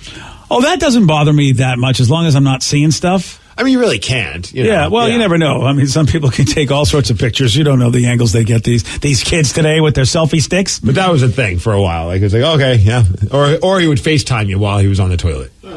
Yeah, that's... Did he do like a full body shot, or did he do one where he clearly looked hunched over, looking at the phone from a certain angle? Yes. Okay. Yeah. I thought you meant like full body, like, hey, I'm on the toilet. No, he kind of just had it out there. I mean, he wasn't like... It was respectful. Ish. Respectful, was it? I mean, Fred's respectful as you can get when you're taking a picture while duking. I'm not, I think I'm too old school to ever think it's appropriate to FaceTime from the toilet. Well, yeah, it's not your lane, man. It's totally not my lane. I don't think it should be anybody's lane, but for some reason people go, you know what? I'm going to drive in the breakdown lane is what I'm going to do. We have a lot of text, though, about embarrassing or just awkward moments with, like, in-laws or whoever or other, significant others, parents. One person, our friend Rose in Tacoma, she texted saying, I'd been dating my boyfriend for about 8 months before I met his parents. The first meeting as I was leaving, his mom tells me, I love you. Like, really love you. I hope you stick around. Oh, that's awkward. Okay, thank you. That's very awkward. What are you doing, Mom? That's pretty embarrassing. God, that is embarrassing. You should do that to people who you don't want to stick around. Oh, yes. You know what I mean? Like, get really affectionate. I gotta remember that whenever that time comes that Tatum decides to start dating. Obviously not anytime soon, but the way time is flying, it's going to be here right on the corner. I'll just like obsessively love whoever she's dating. Yeah, and you don't think the time's going to happen. Let's go. You might have a decade at best. Because they can start as young as 12. I know. I mean, that's crazy. Yeah, I'm telling you, man. I think I got at least another 30 years. Oh, yeah. 30? Oh, yeah. 35. Oh, okay. She's allowed to start dating at 33, I feel. I hope I'm around. I just hope I'm around for what's about to happen. 30 years. I know, probably not. Hey, the guy from Mad Magazine he lived till 102. Yeah. Al Jaffe, the fold-in guy who passed away. And he just, how about the guy just had his birthday, then he dies? Wow. Well, at least ended on a high note. You get to enjoy it. Like, that would suck if you're in okay, here comes my birthday, and you never get to experience it, you get to enjoy it. Yeah. And that's a quick subject change, but I thought about... It's listeners on the loose, man. We do what we want. Now, you remember Mad Magazine, Steve. Yes. But I don't... Danny, Vicky, Joey, I know what Sarah... it is. This guy was like massively famous because he was there from almost the beginnings, and it was such a big part of my childhood, the Mad Fold-In. And I didn't know the origins of it because I guess that they said that the Fold-In was basically he'd show a picture and you would fold it in such a way that actually there was a hidden message. And usually it was something that was basically like, very democratic, very liberal, fight the power. But it was kind of a cool concept where he'd draw a picture and you think you're seeing one thing, but then when you fold it in along with the words, it would say something completely different. It was pretty fun. And I didn't realize they made the fold-ins because all these other magazines at the time had fold-outs like Playboy and I guess Life magazine. And so he got the idea to do the opposite, like saying, Mad is so cheap we can't afford fold-outs, so actually we got to do fold-ins. And that turned out to be one of the most famous pieces that Mad was like known for. It was their brand. When we were kids, we would get Mad Magazine a lot. That was like the first thing that and was it Spy versus Spy? Yes. That was pretty fun too. They made a video game of that, and we loved that video game. I remember that. I think I have that somewhere. That video game was awesome. On the NES? I think so, yeah. I don't know. Now, Cracked Magazine was their competition and to me wasn't as good, but now Cracked has a great presence online. Cracked is really a great site. It's too bad they can't do the fold-ins on laptops and stuff. Dude, they probably could. It would be great. They probably do. You do can a scroll over it. And, yeah. But the reason we're talking about it is Al Jaffe passed. And he also had a thing called Snappy Answers to Stupid Questions, which I loved because, people would ask you dumb questions and you just wanted to be so sarcastic. They go they'd be under a no smoking sign. They go, hey, is it okay to smoke here? And you're like, what are you so he always have great segments like that in Mad Magazine. And 102 years old this guy lived to be. And he just went to New York Comic Con to celebrate his 102nd birthday. He was at the con. Do you feel like they should do a special fold-in for even if it's an online thing, like it's like a gift that turns into it, but to commemorate him? Yeah, it folds into him in a casket. I don't know. I don't know what kind of sense of humor the guy had, but I'd imagine he had a pretty fun one. I would love to see. I guess at one point he allowed some younger artist who loved him to actually do one. Like Al was the only one that ever did him for Mad, but then while Mad was still a magazine, they don't publish anymore. They have one issue a year, and then everything is online. But so there's a guy that he said, yeah, you know what? I would let you do a fold-in. And because the dude loved him. So I'd maybe that dude should do it. That'd be cool. Nice little tribute to him. The only other person that's ever done a fold-in. Yeah, I think, but man, it was just the guy was historic, I think, amongst all youths in the 60s and 70s and 80s. Like every dude knew all about Mad Magazine, and Jaffe was a part of it. And again, he passed away at 102 years old. It is Listeners on the Loose, brought to you by Snoqualmie Casino, 206-803-ROCK. That's the number to call. And that's the number to text, 206-803-ROCK. Whatever you want to talk about, we got more of your calls, more of your texts. We'll take those at 9:33 on The Rock. BJ and Migs, mornings on The Rock, 99.9 KISW. What you watch depends on what kind of mood you're in. Sometimes you're craving comedies like Friends or South Park, and sometimes you're more into dramas like HBO's Succession and House of the Dragon. There's also cooking shows like Chopped and Beat Bobby Flay, and even movies like The Lord of the Rings and Shazam! Fury of the Gods. Well, Max is the streaming destination that has the best of entertainment for whatever mood you're in anytime. And plans start at as little as $9.99 a month. Max, the one to watch. Subscription required. Visit Max.com. T-Mobile's network can help keep you connected to all your favorite podcasts when you're out and about. Whether you're an early bird looking to dive into a daily news podcast or a night owl who wants to catch up on the latest reality TV drama, T-Mobile will keep you connected on their strong and reliable network. T-Mobile covers more highway miles with 5G than anyone. So if you need great coverage, especially when you're on the go, check out T-Mobile. Find out more at T-Mobile.com/CY. That's SEEWHY. 99.9 KISW, The Rock of Seattle. It's Listeners on the Loose. You pick the topic, you guide the show. 206-803-ROCK. That's the number to call. That's the number to text. Let's go to Matthew in Linwood. Matthew, you are on The Rock. Oh, morning, people. Morning, Matthew. What you got for us today, buddy? So I was listening to the story earlier about poop shots. What kind of shots? Pictures of Duke on your phone. That's my guess. Okay, can't wait for this call. All right, Matthew, what do you got? Well, first of all, BJ, I'm your demographics, and I agree with you 100%. I don't think they're cool. I think they're kind of gross. All right, there you go. And all that. But on a note, about a year ago, I pooped a donut. And I had to take a picture and show the guys at work because they would have never believed me. It was like seeing an alien for the first time. This thing was completed with a hole in the middle. Joe, can I fire Joe, please? Yeah, why are we? What I love is, okay, I think this is funny because I understand where you're coming from and it's hilarious. BJ obviously does not like these kind of stories. And Danny, I think, is actually more grossed out by any kind of turd talk. Exception to every rule, though. I'm with you, Matthew. I think that's hilarious, and I would laugh if I got that text. This was a donut. I was. I get it, Matthew. Scared and amazed. Yeah, Matthew, I get it. I get it. Danny just jumped over the board and hit the gong button. I did. I really did. He's had it. Yeah, I've noticed that's the one thing. Like, Danny doesn't get bothered by anything. Yeah. He doesn't get grossed out by much. He likes to pop pimples, but any kind of talk about feces. Yeah. And he's like, I'm out skis. I'm with you, Danny. Farts, too. All the above. None of that's ever been funny to me. Never been. I don't know why. That's the one thing Danny and I have in common. Yeah. I basically am your wife. If I wanted that kind of attitude, I'd go home. This is why I don't get along with dudes sometimes. I'm just like, You need to find something else. If you think that's the most amazing thing, go to a friggin' museum, would you please? If there was a turd museum, I would go to turd museum. Yeah, seriously. It's like, why can't we like both? Like, I enjoy going to a museum, and don't get me wrong, I wouldn't necessarily want to get poo pictures sent to me on the regular, but if it looked like a donut, I want to see it. I'll be glad to send you the poo donut pictures. Hey, if it looks like a donut. Name? Hey, pal. Apparently, Vicky wants the poo donut picture. How is that possible? I'll tell you how it's possible. You go to the bathroom, and sometimes it works out that way. I don't need to see it. Clearly. I don't need. I mean, I know what a donut looks like. I know what feces looks like. Just Google a picture of a donut, a chocolate donut. You know what? Yeah, I think that's. Chocolate donut. I don't want to now get a chocolate donut and Photoshop it in my toilet bowl and send it to you guys. And be like, look what I made. Yeah. And it's like obvious though, it's a donut. I'm going to get a Krispy Kreme is what I'm going to do, and I'll be, hey guys, look, it's all glazed and everything. I'm not hungry anymore. Yeah. You know what? I'm glad that we never got to that steakhouse. Yeah.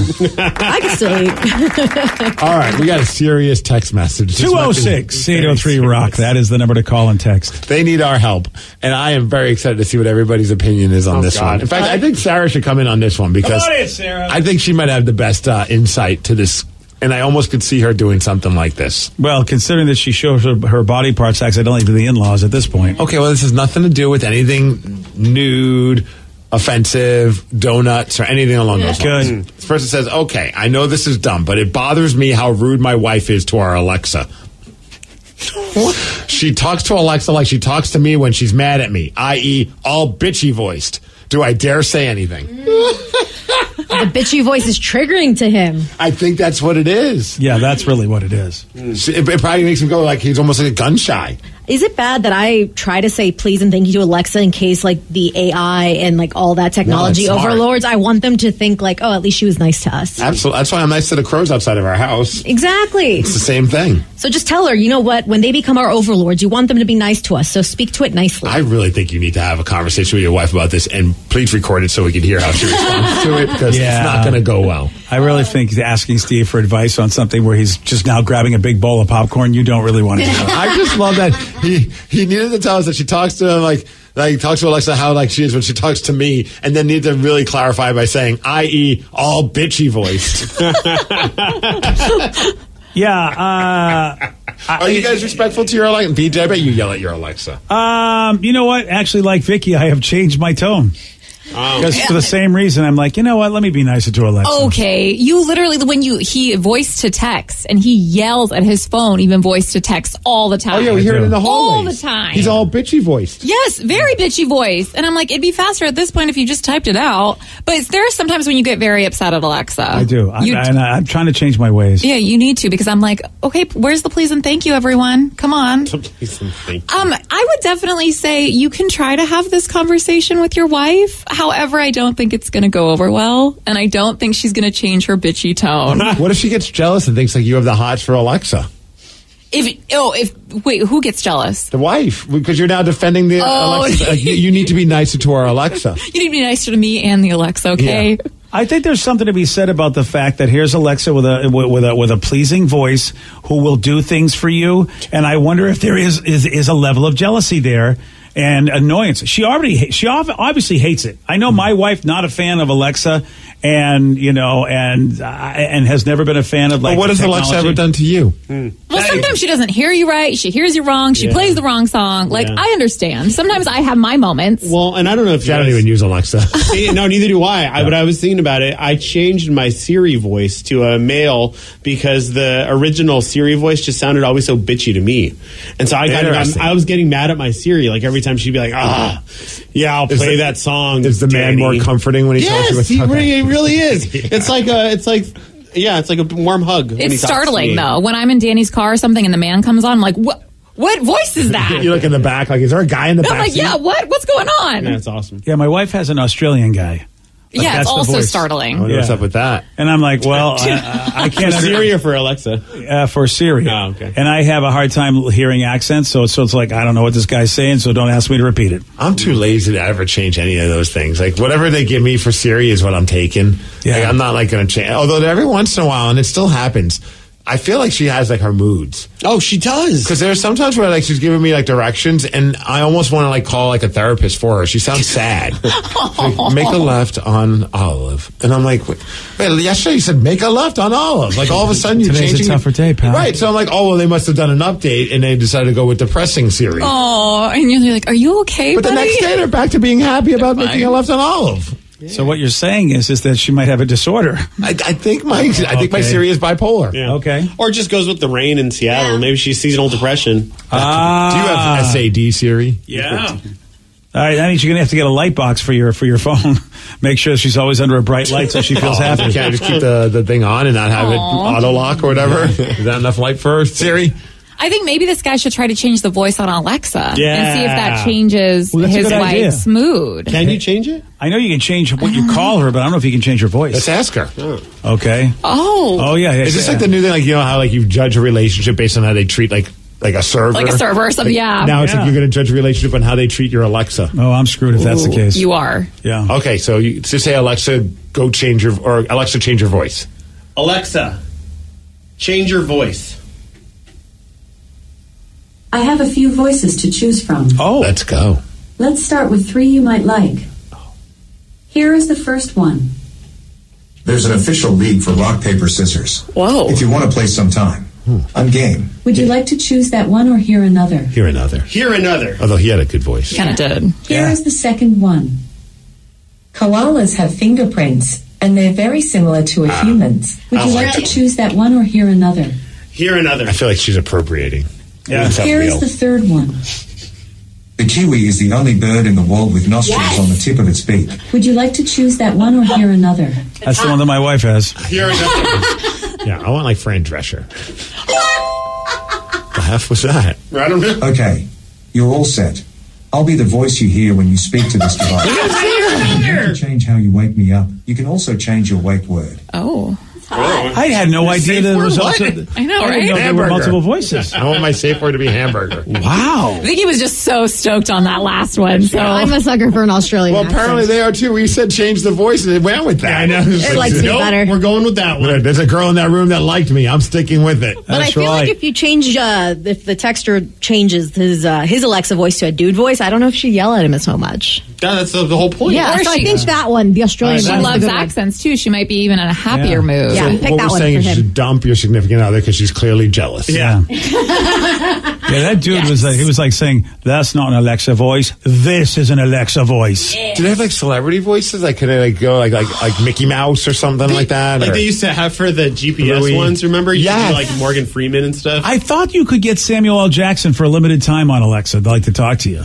But you had to pay. I was going to say unedited. Yeah. And I bet it'll be easier now with all the AI technology. Where, like, as we played yesterday, that Tom Brady audio. Like, I feel like they could create a voice where you don't have to actually have the celebrity go and record all the parts. Well, I feel like that's what they're doing with these voices. Yeah. Because there's no way there's a guy sitting there just reading. Wouldn't that be funny if there was? Everything you ask it reads it in exact script. All of a sudden, it's like, son of a bitch, there's a place in Seattle that wants my voice. Crap, I gotta do it live. So do it live. They have Samuel L. Jackson, Melissa McCarthy, and Shaquille O'Neal, but it costs $4.99 to change it. Oh. So, I mean... Why those three, I wonder? They said yes. Are they unedited, though? That's Because that would probably be epic. So Samuel L. Jackson has both a profane and PG-friendly Oh, I love that. I wish Siri on the phone, when she was giving you directions, like, if you made the wrong turn, I wish she would just, like, cuss at you. That you stupid mother blanker, now I'm Yes. recalculating. Yes, exactly. That would make driving so much more entertaining. I really want to get that Samuel L. Jackson profane one. It's only $5. It's worth it. Do it. Someone said best $5 I've ever spent was buying Samuel L. Jackson as my Alexa from Rose in Tacoma. Well, this one's still connected to our old boss's credit card. Yeah, so it's free to us. He won't notice. That is a really good point. You can't play it on the radio, though. I'm not trying that. Yeah. You can do Shaquille O'Neal. Well, we'll blame it on him. It's his Alexa. Oh, that's fair. And then every other Alexa that's playing had it and charged his card. Do you think now it changes the voice on all of his Alexas? Oh, that'd be pretty funny. That would be I think it may be. There's a man in our house, babe. That Danny, that would be the ultimate troll if you go, hey, change this voice to every one of mine. Everyone related to this account. Yeah. Oh, he would be so mad. Oh, or if you change it, or for $5, we could change it so it's just in his house. It's profane Jackson, and he doesn't know. Oh, great! By the way, now learn some new words. Hey, Texter. if you really want to get back at your wife about this, change your Alexa voice to profane Samuel L. Jackson. See what she does with that. That'll learn her. Yeah, she won't have that bitchy tone towards him. She'll go, hey, whatever. And he'll go, do I look like a bitch? Don't treat me like that. I have had it with these snakes on this plane. Oh, yeah, that's the voice you want. You don't even have to get into an argument. You will show her what's up with $5 Sam Jackson. That would be the best $5 this guy spends. I love that it bothers him how rude his wife is to their Alexa. Yeah, well, it's got to be a triggering thing. Oh, yeah, and the bad energy, man. Anytime she tries to talk to it, it probably brings up, like, oh, she mad at me, too. Like, you know? Right, what did I do? Why are you taking it out on She's going to yell at me now. She's just a blanking robot. Yeah, exactly. Yeah, that voice can be a trigger, and he hears it every time, even when it isn't about him. I love that now. Anytime we play our Alexa here in studio, we're all going to forget that we changed its voice. we visit it like maybe once every 4 months. Yeah. So it's going to throw us off when we do. Yeah, it is. Yeah, I don't know how I feel about this. I like my Alexa voice. Well, we can bring it back. Yeah, you don't have to change yours. I know, but I don't want this Australian guy. It triggers me when my wife has the Australian guy. I feel displaced. Oh, are you jealous? Yes. Oh. I'm like, what's this about? Well, why don't you just get an Australian accent? Hello. Oh, wow. There we go. Shrimp on the bobby. What do I need? I don't need anything else at this point. 206-803-ROCK. That's the number to call. That's the number to text. It is listeners on the loose. Oh, and hold on. We got a question. I totally forgot. We got a big question. And this one here, maybe be the biggest question of your life. What do Ryan Castle and fortune cookies have in common? I told you this was the biggest question of your life. You're going to find out at 9:50 on The Rock. BJ and Migs, mornings on The Rock, 99.9 KISW. And now, the Ryan Castle question of the day. What do Ryan Castle and fortune cookies have in common? Full of good advice. That's true. Wonderful insights into your being. I just having trouble connecting the two like that. Oh, and then both with in bed. Okay, yeah. Oh, right. Ryan Castle in bed. They both say you're going to get lucky. Yeah, they do. Mm-hmm. Like other things that Steve likes, they're wrapped in plastic and they're fantastic. Okay, cool. I always wanted to do misfortune cookies. Oh, really? They would say things like, the people you're sitting with don't actually like you. Oh. Well, that would be truth cookie then. Yeah. Really is what it would be for me. It's all going to go downhill after today. You just got food poisoning. Yeah. Oh, yeah. Truth cookies. Well, we've been talking about this ChatGPT and how the robots and artificial intelligence are going to take our jobs. And how about fortune cookie writers are very afraid of this? Oh, here's a good one. It's not just a UTI. How about freelance writers are paid 75 cents per fortune that they write out? I didn't know. I guess someone I could write 1,000. We just wrote 4 in 30 seconds. Well, you got some cash. Yeah. Where's our $3? Woo! Yeah, so one company's like, no, I don't need to pay you money anymore, Ryan Castle. I got ChatGPT. And the co-founder of the company claims that the AI of fortunes are virtually indistinguishable from those written by industry veterans. Well, because most of those fortunes were trash. Surround yourself with beauty. Right. Cool. Yeah. Thanks. That is unbelievable to think that somebody gets paid for that. I didn't even occur to me somebody gets paid to write those. Yeah. Not anymore. No, they're done. Ryan Castle, he actually gets paid to put together a 12-pack, and we could have ChatGPT do that. I don't know why, but he's doing it. BJ and Migs, mornings on The Rock, 99.9 KISW. Today's podcast was brought to you by Travis Gagne, bankruptcy attorney. Here's another question from a listener. Can I leave things off of a bankruptcy, like my car? You have to list all of your assets and creditors when you file bankruptcy. So you would have to tell the court and the trustee that you have the car or that you have a car loan. You could say that I want to keep my car and continue to make my payments on the car. But the court will need to know that you have a car and that you may have a payment on the car.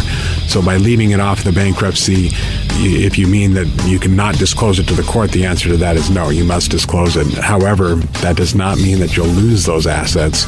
You'll be able to keep things like a car and a house in almost all cases, but you must disclose them to the court. But you'll need to continue to make payments on a house or a car that you intend to keep. Thanks, Travis. If you have more questions about bankruptcy, you can reach out to Travis anytime at choosetherightchapter.com. That's choosetherightchapter.com. Thanks for listening.